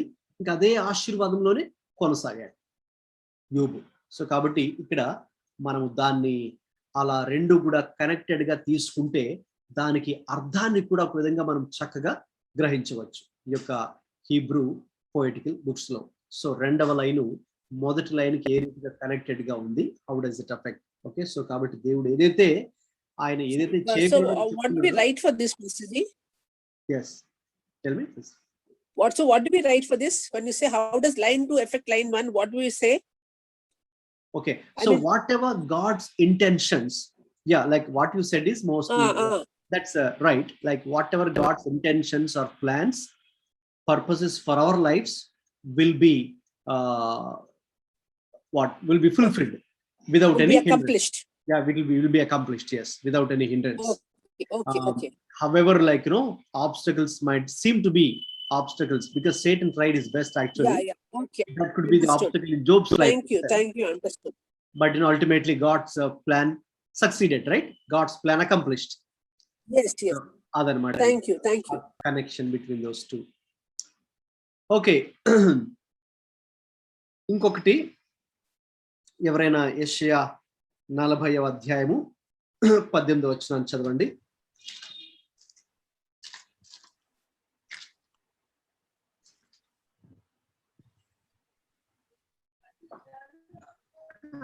Isaiah 40. అవునా? 18. Okay, so what we'll do, okay, మీరు దీన్ని just write it down and you can do it at home. మీరు దీన్ని ఇంటి దగ్గర చేయండి వర్క్ని. Isaiah 40:18 అదొక్కటి రాసి మొదటి లైన్కి రెండవ లైన్కి గల సంబంధం ఏంటో చూడండి. అది మీరు మీ సొంత మాటల్లో రాసుకోండి, రైట్? ఇంటి దగ్గర you can do this as a kind of assignment at home. Okay, Isaiah 40:18. Right, ఇప్పుడు మనం నెక్స్ట్ 4th స్పెషల్ రూల్లోకి వెళ్దామండి. We are into special rules of Bible interpretation. ఈరోజు బైబిల్ వ్యాఖ్యానంలో గల ప్రత్యేక నియమాల్లో మనం ఉన్నాం. అందులో let us come to the 4th one. So ఆ 4th one ఏంటి అంటే ఫిగర్స్ ఆఫ్ స్పీచ్, అలంకార భాష. అలంకార భాష నేను మీకు ఇది అబ్జర్వేషన్లో కూడా లైట్ గా టచ్ చేసాము. ఇప్పుడు మనం దాన్ని కొంచెం ఇన్డెప్త్ లోకి వెళ్ళి ఈ అలంకార భాష గురించి మరి మనము స్టడీ చేద్దామండి. అలంకార భాష గురించి. ఓకే, అక్కడ ఒక చిన్న నిర్వచనం ఇవ్వబడింది, ఒక డెఫినేషన్, దాన్ని చూద్దాం. ఎవరైనా చదవండి ఆ చిన్న definition. Determine the figure of speech used and evaluate its impact of the idea or truth stated. Okay, ఈ అలంకారపు భాష అంటే ఏంటంటే ఒక ఆలోచన ఒక సత్యము మనం దానికి బయలుపరచడానికి అనేక విధములుగా అది తెలియపరచబడి ఉంటుంది. Right, it expresses in different forms or different figures of speech. Okay, so ఒక ట్రూత్, ఒక సత్యాన్ని మరి మనము గ్రహించడానికి. ఓకే, మనం ఎగ్జాంపుల్స్ చూద్దాం. ఇందులో చాలా ఎగ్జాంపుల్స్ ఉన్నాయి. సో ఇక్కడ మనం కొంచెం డెప్త్ గా ఇందులోకి వెళ్ళబోతున్నాం ఈ అలంకార భాషల్లోకి. సో కాబట్టి అవన్నీ Can we see the definition passage? Yeah, like in Just order to noting down express that. a truth or idea, so it will be expressed in different form of speech, right? Simply Yes. that is actually figures of speech. So దాని వెనుక ఒక truth or ఒక idea, ఒక concept, ఒక ఆలోచన అనేది, ఒక purpose అనేది దాని వెనుక ఉంటుంది. సో దాన్ని మనం కొన్ని Okay. ఏ రీతిగా ఉంటుందో చూద్దాం. So figures of speech are always use to, why, ఎందుకు బైబిల్లో సో మెనీ బుక్స్ కదండి, not just in poetical books, even prophetical books, right? There are 17 prophetical books in the Old Testament and 1 prophetical book in the New Testament. కలిపితే మొత్తం 18 prophetical books in the Old Testament ఉన్నాయి. 18 + 5 23. So almost 23 Bible books లో figures of speech అనేవి వాడారు. I mean not just even 23, almost many books లో మనకి ఎక్కడో ఒక చోట ఇది తగులుతుంది అనమాట, ఫిగర్స్ ఆఫ్ స్పీచ్. సో ఎందుకు ఎక్కువ శాతం మనకు బైబిల్లో ఫిగర్స్ ఆఫ్ స్పీచ్ మనకి వాడడం జరిగింది? ఇవి చదువుతున్నప్పుడు మన దృష్టి దేని మీదకి వెళ్ళాలి, లేక దేన్ని మనము ఫోకస్ చేయాలో కూడా చూద్దాం. Why figures of speech are always used? So it adds force to truth conveyed.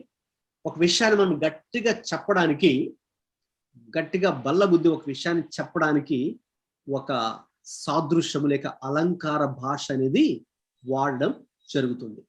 Right, మనకు కూడా మన స్కూలింగ్ లో కూడా, కాలేజ్ స్కూల్లో కూడా మీరు తెలుగులో కానీ లేక ఇంగ్లీష్లో కానీ or for that matter Hindi, like any languages లో కదా ఇవన్నీ కూడా ఉంటాయి కదండి ఫిగర్స్ ఆఫ్ స్పీచ్ అనేవి. అవి మీరు చదివే ఉంటారంటే గట్టిగా ఒక విషయాన్ని చెప్పడానికి అది ఒక విషయంతో పోల్చి, ఒక వస్తువుతో పోల్చి చెప్పడం జరుగుతుంది, ఒక పరిస్థితి పోల్చి. It adds greater emphasis to it.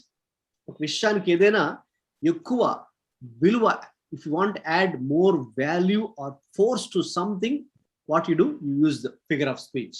Figures of speech అనేది మనం వాడతాం. Adds depth of meaning to it. ఒక లోతైన విషయాన్ని కూడా కన్వే చేయడానికి కూడా మనం ఆ రీతిగానే బైబిల్లో ముఖ్యంగా వాడడం జరుగుతుంది. సో మన యొక్క ఫీలింగ్స్ అన్ని కూడా ఇంటెన్సిఫై అయిపోతూ ఉంటాయి ఫిగర్స్ ఆఫ్ స్పీచ్ వాడేటప్పుడు. It adds colour or like it attracts our attention, it illustrates, okay, to make one point clear. ఓకేనండి, simple, it's not complicated. So ఒక సత్యాన్ని, ఒక ఆలోచనను మనకు ఉన్నది ఉన్నట్టుగా ఎక్కడ దాని అర్థము మిస్ అవ్వకుండా చెప్పడానికి, మనకు కూడా అది చదువుతున్నప్పుడు ఆ ఇమాజినేషన్ రావడానికి, ఆ ఫీలింగ్స్ రావడానికి, మన యొక్క పాదములు కూడా అక్కడ పెట్టడానికి, అంటే మనం కూడా ఇంకా అక్కడ ఉన్నాము అని ఇమాజిన్ చేసుకోవడానికి. ఓకే, సో కుష్ఠరోగులు మరి ఆ కాలంలో ఉన్నప్పుడు ఏ రీతిగా పరిస్థితి ఉంటుందో, ఓకే, సో మనము ఆ కాలంలోకి వెళ్ళి మనము అక్కడ, okay, putting our feet into their shoe and understanding that context, get their feeling.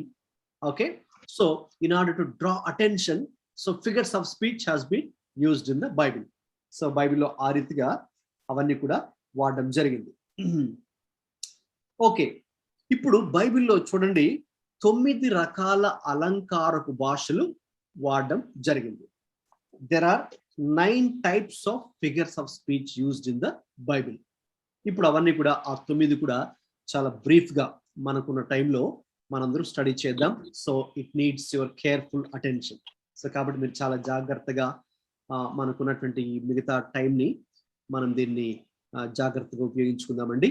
బైబిల్లో 9 రకాల అలంకారపు భాషలు వాడారు.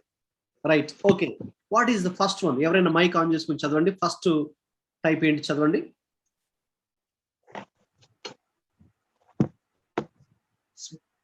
సిమిల్ ఉపమానం. Okay, Simile. యా, దాన్ని త్వరగా ఎవరైనా స్మైల్ అంటారేమో. సో చూడడానికి స్మైల్ లాగా ఉంది కదా. Anyway, simile Yes, first. English లో, దానికి తెలుగులో ఏముంది అక్కడ వెంకట్రావు? ఉపమానం. ఉపమానము. ఉపమానము, సిమిలి. ఓకే, సో ఇప్పుడు మనకు బైబిల్లో చూసినప్పుడు సర్వ శరీరులు గడ్డిని పోలిన వారు అని 1 పేతురు 1:24 ఉంటుంది. ప్రస్తుతానికి మీరేమి బైబిల్ అవర్స్ తీయక్కర్లేదు, రాసుకుంటే చాలు. రాసుకుంటున్న వాళ్ళు సర్వ శరీరులు గడ్డిని పోలిన వారు, గడ్డిని పోలిన వారు, పోలిన వారు. చూసారా? అది మీరు ఒకవేళ బైబిల్ కనుక తీసుకుంటే అండర్లైన్ చేసుకోవచ్చు. ఏంటది? It is a simile. ఉపమానము అంటే, సిమిలి అంటే ఏంటి? A comparison. Okay, using like using a word like or as అనే వర్డ్ ఉపయోగించి, వలే, పోలి, వారి వలే, గడ్డిని పోలి అందరూ కూడా ఉన్నారు అని మనకు 1 పేతురు 1:24 ఉంటుంది. సో కాబట్టి అది మనం అర్థం చేసుకోవాలి. అంటే ఇక్కడ మనుషులు గడ్డి అని కాదు అర్థం, రైట్? నాకు తెలిసి you understand that, you don't misunderstand. అంటే మనుషులు గడ్డి కాదు, మనుషులే గడ్డి. బట్ మనుషులు ఎవరిని పోలి ఉన్నారు? గడ్డిని పోలి ఉన్నారు.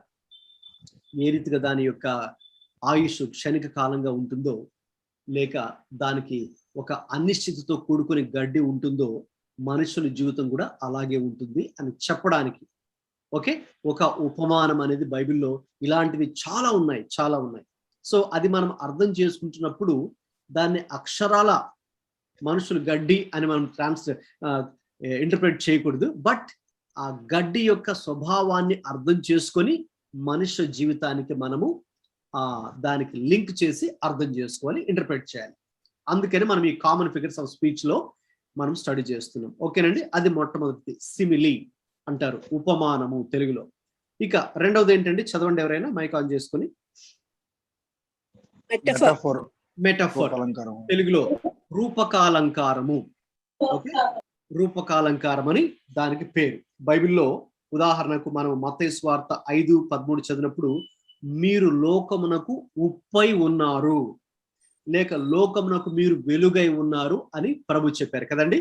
నాకు తెలిసి ఈ మాట అందరికీ తెలుసు. మత్తయి సువార్త 5:13, మీరు లోకానికి ఉప్పై ఉన్నారు, you are the salt of the earth. So కాబట్టి ఈ రూపకాలంకారము ఎలా మనకు తెలుస్తుందంటే, it's a comparison where one thing represents another.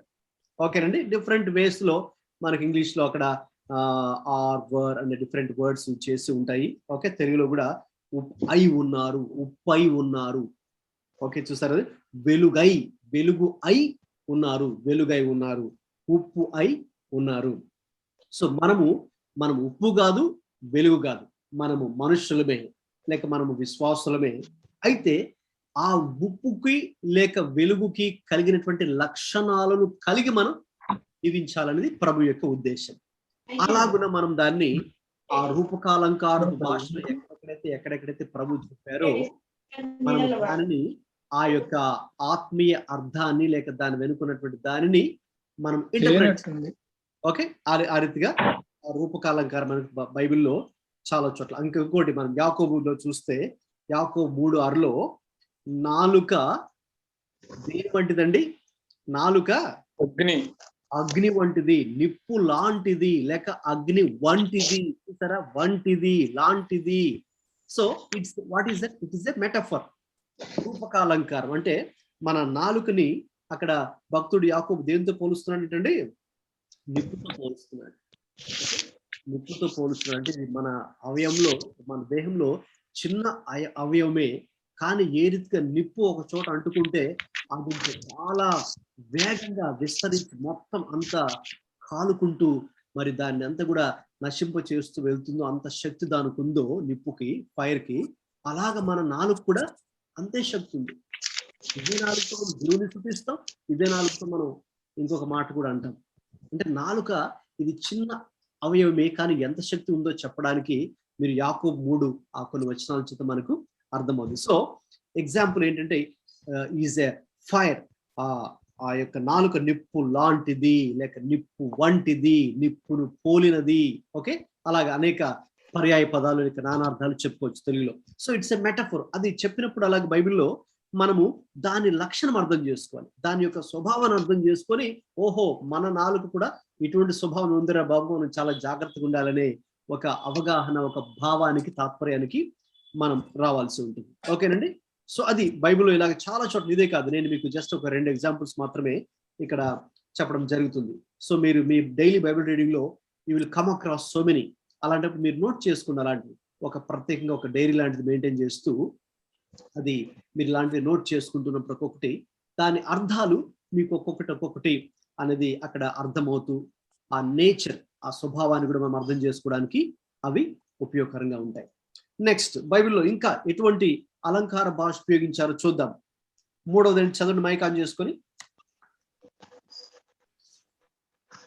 Personification. Personification, తెలుగులో మానవ పోలిక. మానవ పోలిక అంటే వస్తువులకు, పశువులకు మానవుల గుణగణములను ఇచ్చుట. వస్తువులకు, పశువులకు మానవుల గుణగణమును ఆపాదించుట. ఉదాహరణకు యెషయా గ్రంథము 55:12. సేమ్ అక్కడ స్లైడ్ మీద ఉన్నదో నేను చెప్తున్నాను, మీరు చదవక్కర్లేదు, తీయక్కర్లేదు, ప్రస్తుతానికి నోట్ చేసుకుంటే చాలు.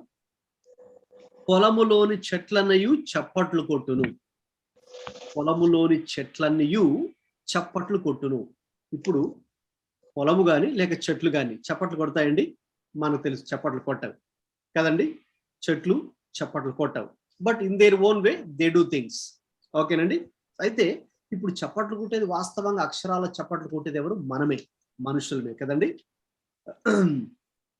Of course some animals also they can ఇలాంటి చేయొచ్చు, బట్ జనరల్ గా స్పీకింగ్ మనుషులు అయిన మనము స్పష్టమైన రీతిలో మరి మనం చప్పట్లు మరి టైమింగ్ ప్రకారంగా మ్యూజికల్ నోట్స్ సాంగ్స్ పాడేటప్పుడు కానీ లయబద్ధంగా ఆ సమయానికి టైమింగ్ ప్రకారంగా మనం చప్పట్లు కొట్టగలం. సో ఇప్పుడు బైబిల్లో చాలా పుస్తకాల్లో, ముఖ్యంగా పోయిటికల్ బుక్స్ లో కానీ ప్రాఫిటికల్ బుక్స్ లో కానీ రాసేటప్పుడు ఇలాగ ఎందుకు చెప్పబడిందంటే, అంటే మనుషుల, మానవుల గుణగణాల్ని వస్తువులకు లేక పశువులకు మరి పోల్చి చెప్పడం. అంటే మానవ పోలికలో మనం ఏవైతే చేస్తామో వాటికి కూడా అది ఆపాదించి దాని యొక్క అర్థాన్ని చెప్పడం. ఇంకా స్పష్టంగా మీకు తెలిసిన కామన్ వర్స్ ఏంటంటే, మరి 19వ కీర్తనలో సామ్స్ 19లో మనందరికి బాగా తెలిసిన కామన్, మీకు ఇది అర్థమవుతుంది చెప్తే, ఆకాశములు దేవుని మహిమను వివరించుచున్నవి, అంతరిక్షము ఆయన చేతి పనిని ప్రచురపరచున్నది, పగటికి పగలు బోధ చేయుచున్నది, రాత్రికి రాత్రి జ్ఞానం తెలుపుచున్నది. వాటికి భాష లేదు, మాటలు లేవు, వాటి స్వరము వినబడదు. అయితే ఏం చేస్తున్నాయి? భాష లేకపోయినా, మాట లేకపోయినా, నోరు లేకపోయినా they are teaching something, they are conveying something. ఒక సందేశాన్ని ఇస్తూ ఉన్నాయి. ఆకాశాన్ని మనం చూస్తే ఆకాశం ఒక సందేశం మనకి ఇస్తుంది. సూర్యుని చూస్తే, చంద్రుని చూస్తే, గ్రహాలను చూస్తే, ఉపగ్రహాలను చూస్తే, ఈ పాలపుంత సోలార్ సిస్టమ్ ఎంటైర్ యూనివర్స్ ని చూస్తే, ఓకేనండి, they are teaching us something, they are conveying us a wonderful message. Okay, so కాబట్టి అదనమాట ఇక్కడ. అంటే వివరిస్తున్నది, ప్రచురపరుస్తున్నది, బోధ చేయుచున్నది, తెలుపుచున్నది. ఇవి మనం చేసే పనులు కదండి. మనుషులు మనం చేస్తాం ఇవన్నీ కూడా, వివరించడం, ప్రచురపరచడం, బోధ చేయడం, తెలపడం. అవి చేయలేవు. అయితే మానవులు చేసేటటువంటి పనులను వస్తువులకు కానీ, పశువులకు కానీ, జంతువులకు కానీ, పక్షులకు కానీ ఆపాదించి ఆ పని అవి కూడా ఎలాగ చేస్తూ ఉన్నాయో చూడండి, ఆలకించండి అని చెప్పడం. ఇంకా చాలా ఫేమస్, చాలా ప్రాముఖ్యమైనది యెషయా గ్రంథంలో 1వ అధ్యాయంలో ఒక మాట, మీరు దీన్ని చదివే ఉంటారు, చూడండి. ఎద్దు తన కామందు నెరుగును, గాడిద వాని దొడ్డి తెలుసుకొనును, ఇశ్రాయేలుకు తెలివి లేదు, నా జనులు యోచింపరు.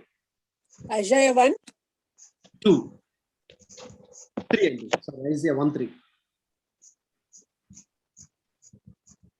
చూసారండి. అంటే ఎద్దు తన కామందును, తన యజమానుని ఎరుగుతుంది, గాడిద కూడా అంతే, తన సొంత వాని దొడ్డికే తెలుసుకొని అక్కడికే వెళ్తుంది. అయితే నా జనులకి, ఇశ్రాయేలుకు తెలివి లేదు, నా జనులు యోచింపరు. ఏ రీతిగా అంటే, ఒక విధంగా చెప్పాలంటే జంతువులే తమ యజమానుడు ఎవరో తెలుసుకొని నమ్మకంగా ఉంటూ ఉన్నాయి.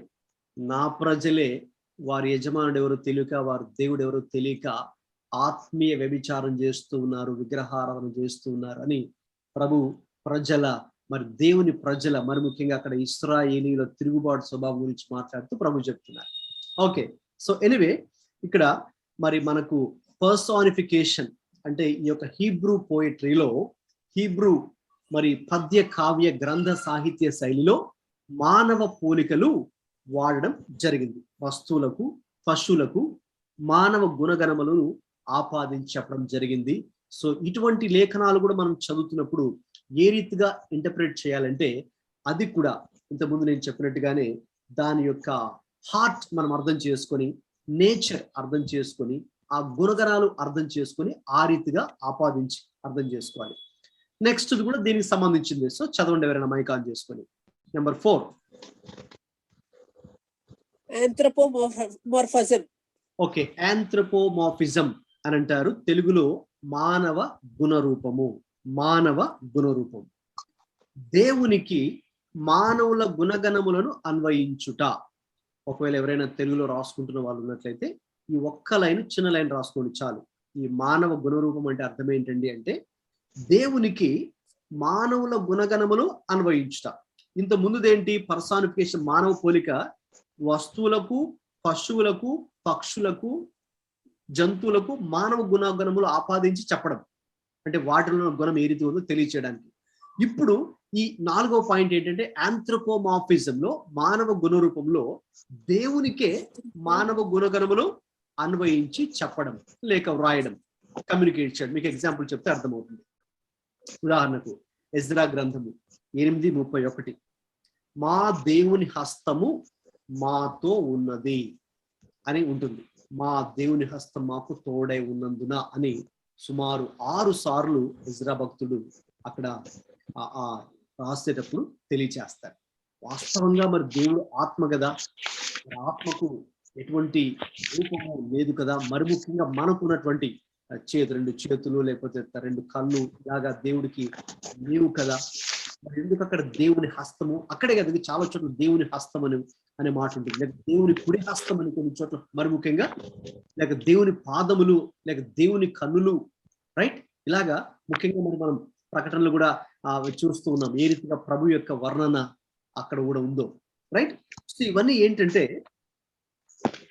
మనకున్నటువంటి గుణగణములు కానీ, పోలికలు కానీ దేవునికి ఆపాదించి వ్రాయడం, దీన్ని ఆంథ్రోపోమార్ఫిజం అని అంటారు.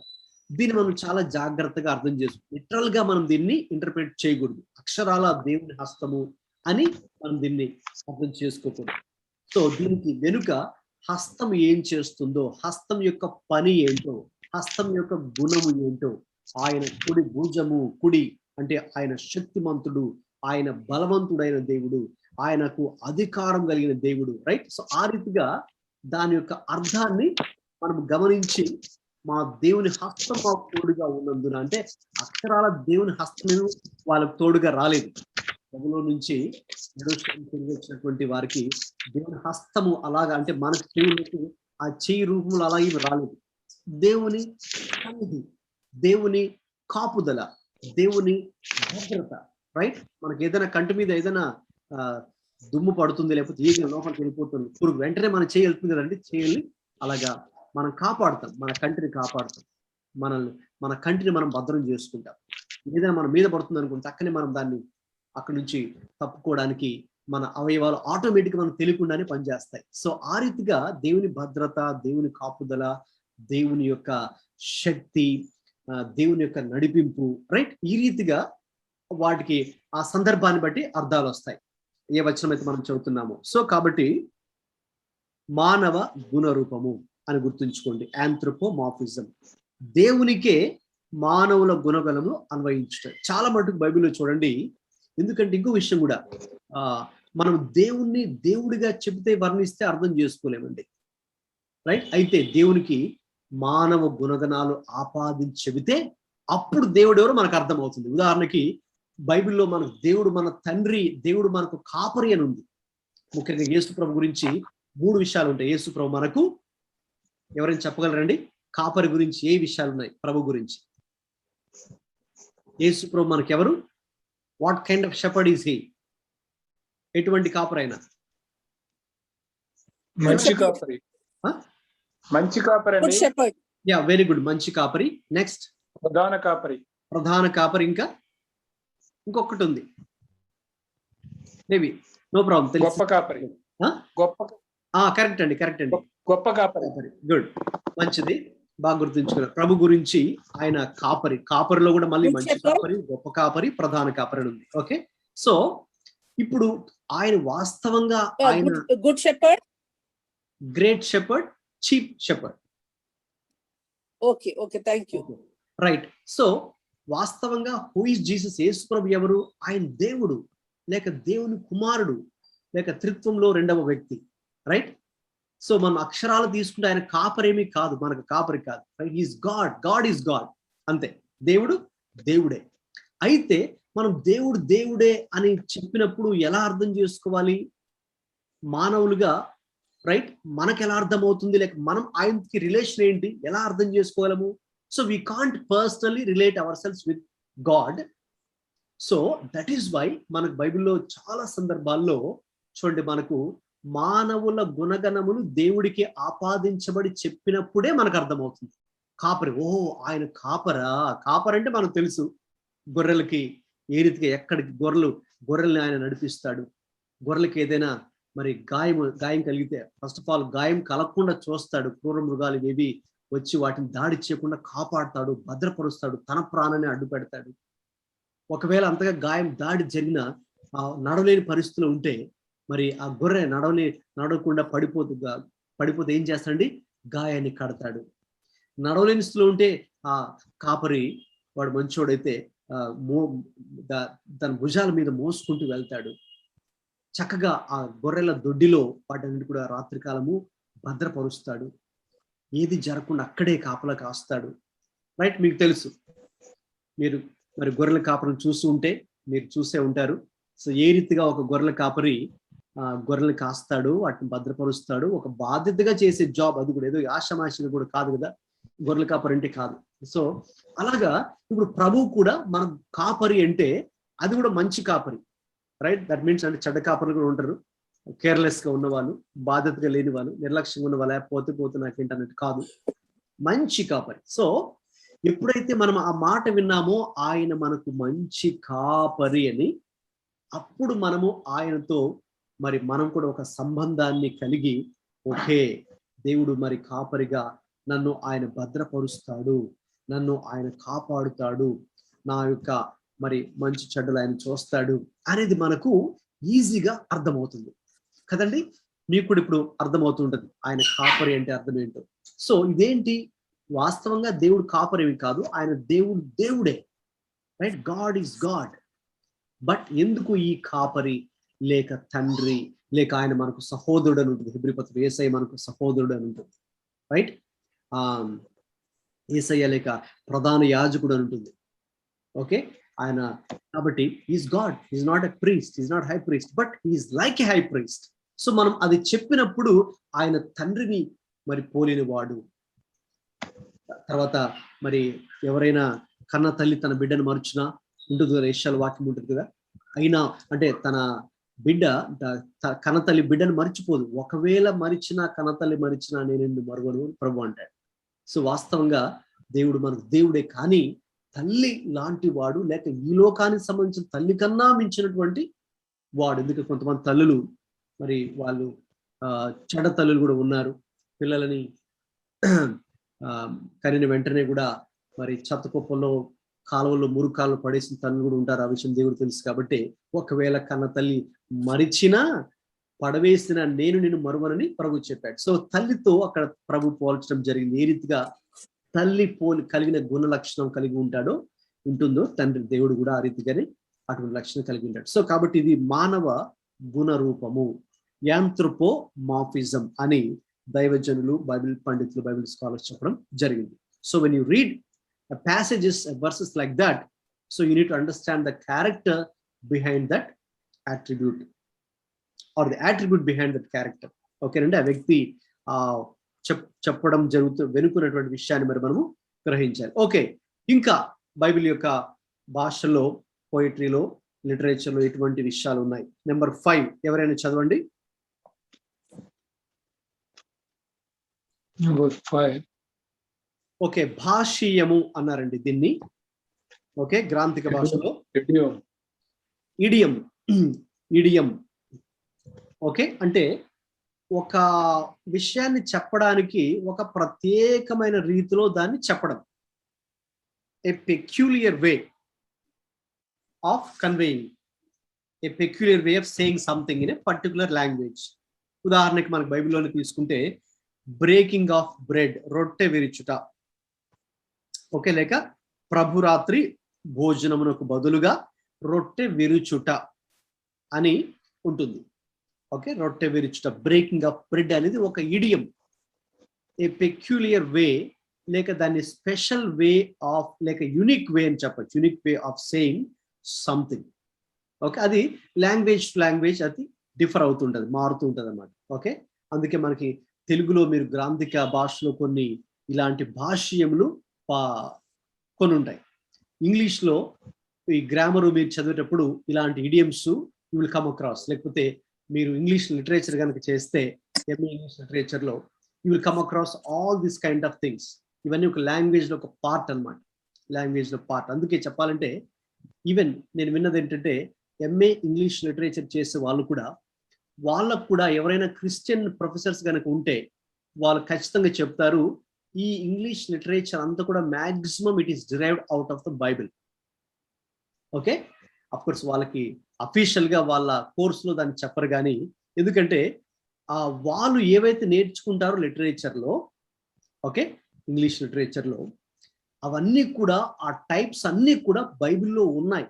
సో కొంతమంది చెప్పాలంటే క్రిస్టియన్ ప్రొఫెసర్స్ కనుకుంటే బైబిల్లో పోర్షన్సే వాళ్ళకు కొన్ని ఎగ్జాంపుల్స్గా చూపిస్తారు, చెప్తారు, అవన్నీ నోటిఫై చేసి అవన్నీ చదవమని కూడా చెప్తారు, రైట్? సో ఎందుకంటే బైబిల్లో అందుకే it's very rich in it's literature. సాహిత్య శైలిలో చాలా గ్రంథ రాజ్యముగా ఉన్నది అని కూడా బైబిల్ గ్రంథం చెప్తారు. ఓకే, సో కాబట్టి బైబిల్ కూడా ఇలాంటివి చాలా మట్టుకు ఇడియమ్స్ లేక భాషీయము అని అంటారు దీని తెలుగులో, అటువంటివి కూడా ఉన్నాయి.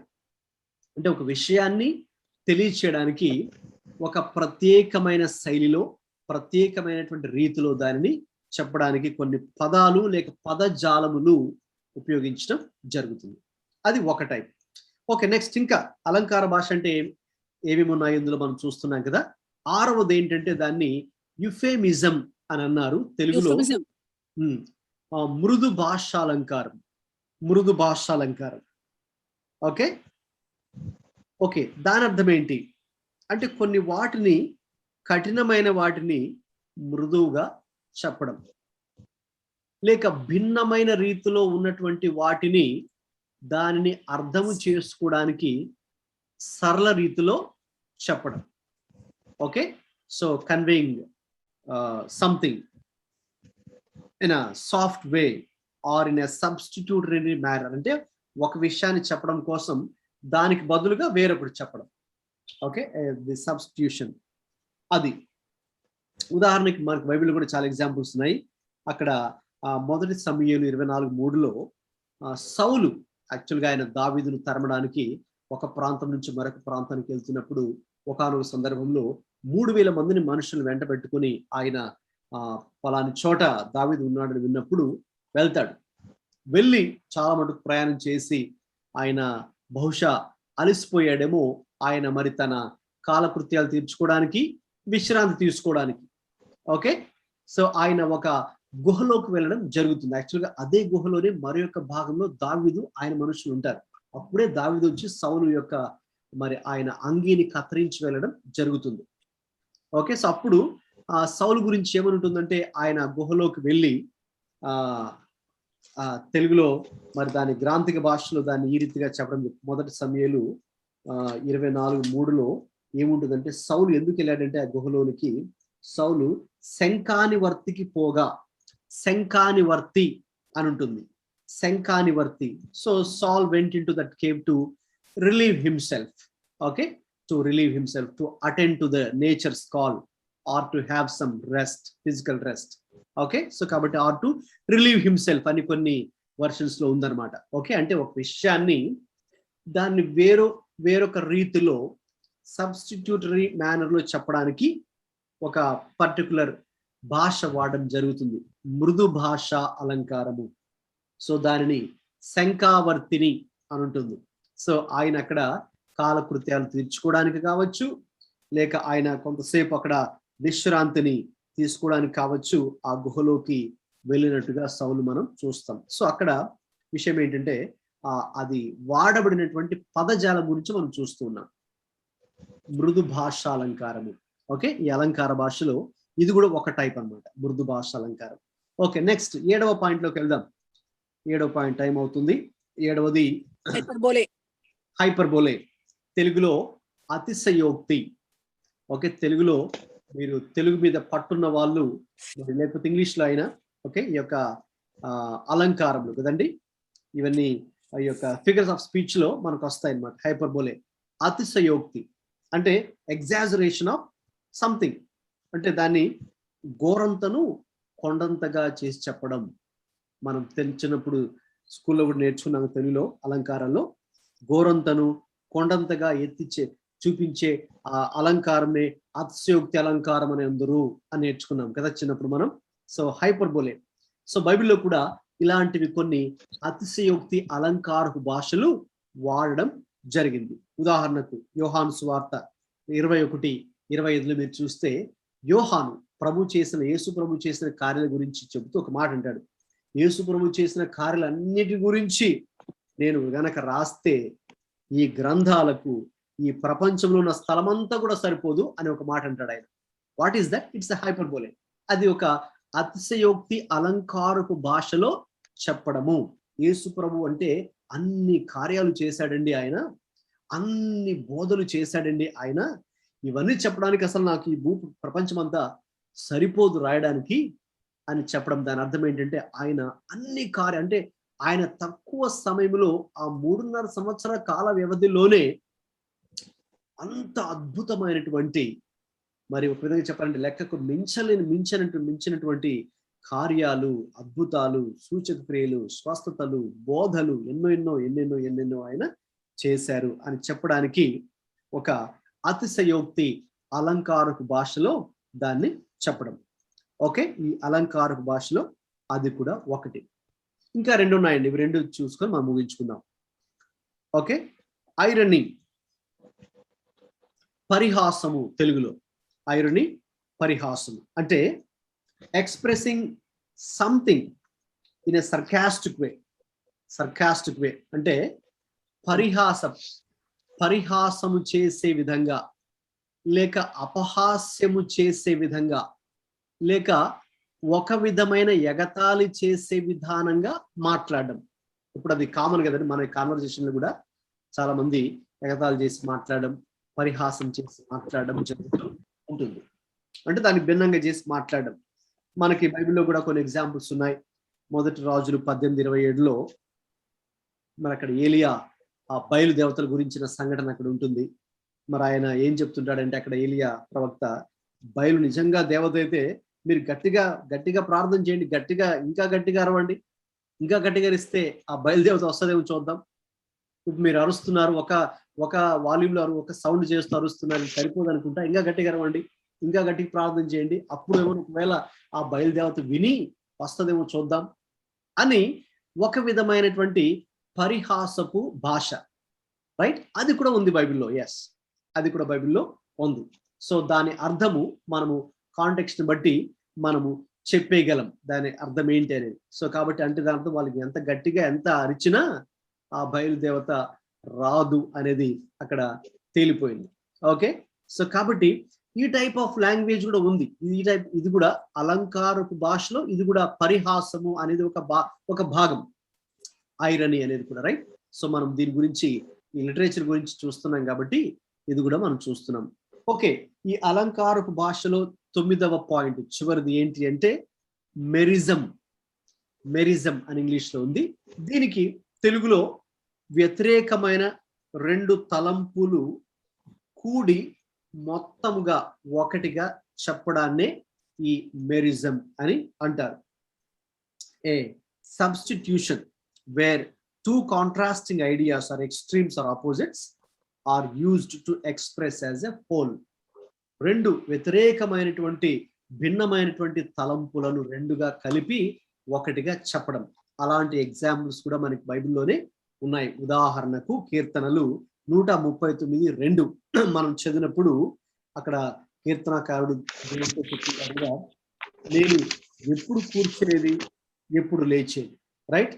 సో నీకు తెలుసు. You know when I sit and when I rise. So sit and rise రెండు ఆపోజిట్ కదా, కూర్చోవడం, నిలవడం. ఆ రెండు భిన్నమైనటువంటివి లేక వ్యతిరేక అర్థాలతో కూడుకున్నటువంటి దానిని ఒకటిగా కూడి మొత్తంగా ఒకటిగా చెప్పడం, ఒక లైన్లోనే దాన్ని కన్వే చేయడం. దాన్ని ఈ అలంకారపు భాషలో మెరిజం అంటారు. తెలుగులో అయితే వ్యతిరేకమైనటువంటి లేక భిన్నాభిప్రాయాలను ఒకటిగా కూడి చెప్పడం అని చెప్పడం జరుగుతుంది. ఓకే, మీరు ఇంటి దగ్గర ఈ వీక్ లో ఇది చేయండి. Please read జెర్మయా 17:11. ఇర్మియా గ్రంథము 17వ అధ్యాయము 11వ వచనాన్ని చదవండి. చదివి ఇక్కడ ఏ ఏ రకమైనటువంటి భాష అలంకారం ఉపయోగించబడింది, ఓకే, ఎటువంటి మనోభావము సృష్టించబడింది, okay, what kind of figure of speech used here అనేది మీరు కనుక్కోండి. What kind of mental images attach to that అనేది మీరు ఆ వచనాన్ని ఇంటి దగ్గర, ఇప్పుడు అవసరం లేదు, ఇప్పుడు టైం అయిపోయింది కాబట్టి క్లోజ్ చేద్దాం, ప్రార్థన చేసుకొని. సో అది మరి మనము చూద్దాం, రైట్? సో ఓవరాల్ గా ఈరోజు మనం స్టడీ చేసినటువంటి అంశము special rules of Bible interpretation. మరి బైబిల్ వ్యాఖ్యానంలో గల ప్రత్యేకమైనటువంటి ఈ రూల్స్ ని మనం చూసాం.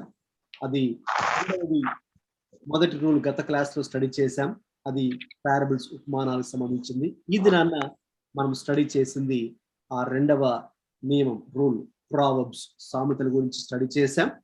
అలాగే మూడవది పద్య భాగం గురించి స్టడీ చేసాం. నాలుగవది ఫిగర్స్ ఆఫ్ స్పీచ్, అలంకార భాష గురించి స్టడీ చేశాం. నెక్స్ట్ క్లాస్ లో సోమవారము ఇక ఆ రూల్ నెంబర్ 5 ఏంటో, 6 ఏంటో, 7 ఏంటో, 8 ఏంటో, అవి ఆ 4 కూడా నెక్స్ట్ మండే మరి మనము స్టడీ చేద్దాం. ప్రార్థన చేస్తాను. ప్రార్థన చేసిన తర్వాత మరి తర్వాత మీరు ఏమైనా షేరింగ్ ఉంటే మనం చూద్దాం. ప్రార్థన చేసి ముగించుకుందాం. అందరూ దయచేసి ప్రార్థనలో ఏకీభవించవలసిందిగా కోరుతున్నాను. ప్రేమగల తండ్రి, మహాపరిశుద్ధుడా ప్రభువా, మరి దినాన్న అయా ఈ మీ లేఖనముల అధ్యయనం విషయంలో అయా మరి ఎటువంటి విషయాలు ఇందులో ఉంటూ ఉన్నాయి ప్రభువా. మీ వాక్యాన్ని మేము అవగాహన చేసుకోవాలి అంటే, దాన్ని వ్యాఖ్యానించాలి అంటే, దాన్ని సరైన రీతిలో విభజించాలి, ఉపదేశించాలి అంటే దానికి సంబంధించినటువంటి నియమాలు, సూత్రాలు ఏవేవి మాకు ఉపయోగకరంగా ఉంటూ ఉన్నాయో నాయనా మీరు వాటిని మాకు బోధిస్తూ ఉన్నారు. అయితే ప్రభువా, నేర్చుకునే మనస్సు, ఆ జ్ఞానము, ఆ గ్రహింపు, ఆ యొక్క మరి నైపుణ్యత, ఇవన్నీ కూడా మీరు మాకు దయచేయమని ప్రార్థన చేస్తూ ఉన్నాం ప్రభువా. తండ్రి, అవునయ్యా, ఇది ఏదో ఒక రోజులో అయ్యా జరిగేది కాదు, కానీ మా జీవితాంతం కూడా కొనసాగేటటువంటి ప్రక్రియ. Yes Lord, learning your word is a life long process and journey. So అయితే ఈ యొక్క క్రమంలో, ఈ నేర్చుకునే క్రమంలో మేము అందరం ఉన్నాం ప్రభువా. కాబట్టి మరి మీరే మాకు అటువంటి కృపను, అటువంటి జ్ఞానమును, అటువంటి నైపుణ్యతలను, అటువంటి వనరులను, రిసోర్సెస్ ని కూడా మీరు మాకు ఇస్తూ ఉన్నారు ఈ ఆన్లైన్ బైబిల్ క్లాసెస్ ద్వారా. అందరిని బట్టి మీకు స్తోత్రాలు. ఏ విషయాలైతే ఇక్కడ మేము నేర్చుకుంటూ ఉన్నామో నాయనా, ప్రాక్టికల్ గా కూడా మా అనుదిన జీవితంలో మేము వీటిని చేస్తూ, ఆ రీతిగా వాక్యాన్ని అధ్యయనం చేస్తూ ఆత్మీయమైన మేలును పొందుకోవడానికి మా అందరికీ సహాయం దయచేయమని, ఈ దినాన ఎవరైతే ప్రభువా మరి యొక్క బైబిల్ క్లాస్ లో మరి పాల్గొన్నారో వారిని, వారి కుటుంబాలను, వారు చేసే పనులను, వారు చేసే పరిచర్యలను కూడా దీవించి ఆశీర్వదించమని అయ్యా, ఇంకా రాబోయే రోజుల్లో మీ చిత్తంలో, మీ ఏర్పాటులో, మీ సంకల్పంలో ఎవరెవరైతే ఉన్నారో వారందరూ కూడా ప్రభువా మరి ఇందులో మీరే కృప చూపించమని, ఇక్కడ నేర్చుకుంటున్న సంగతులను అయ్యా తప్పకుండా మా యొక్క వాక్య ధ్యాన జీవితంలో ఉపయోగించుకోవడానికి సహాయం దయచేయమని యేసు క్రీస్తు ప్రభు వారి పరిశుద్ధ నామములో ప్రార్థిస్తూ వేడుకుంటున్నాం తండ్రి. ఆమేన్.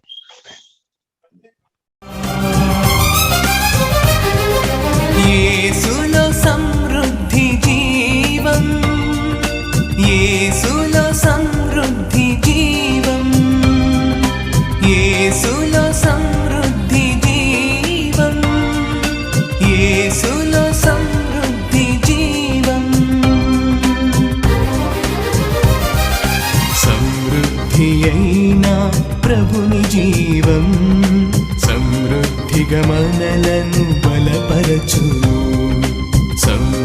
సమృద్ధి అయిన ప్రభుని జీవం సమృద్ధిగా మనలను బలపరచును. అలసిన హృదయాలకు ఇది సమృద్ధి జీవం, విరిగిన హృదయాలకు వాక్యామృత జీవం. ఓ నేస్తమా వీక్షించుమా యేసులో సమృద్ధి జీవం. ఓ నేస్తమా వీక్షించుమా యేసులో సమృద్ధి జీవం. యేసులో సమృద్ధి జీవం, యేసులో సమృద్ధి జీవం, యేసులో సమృద్ధి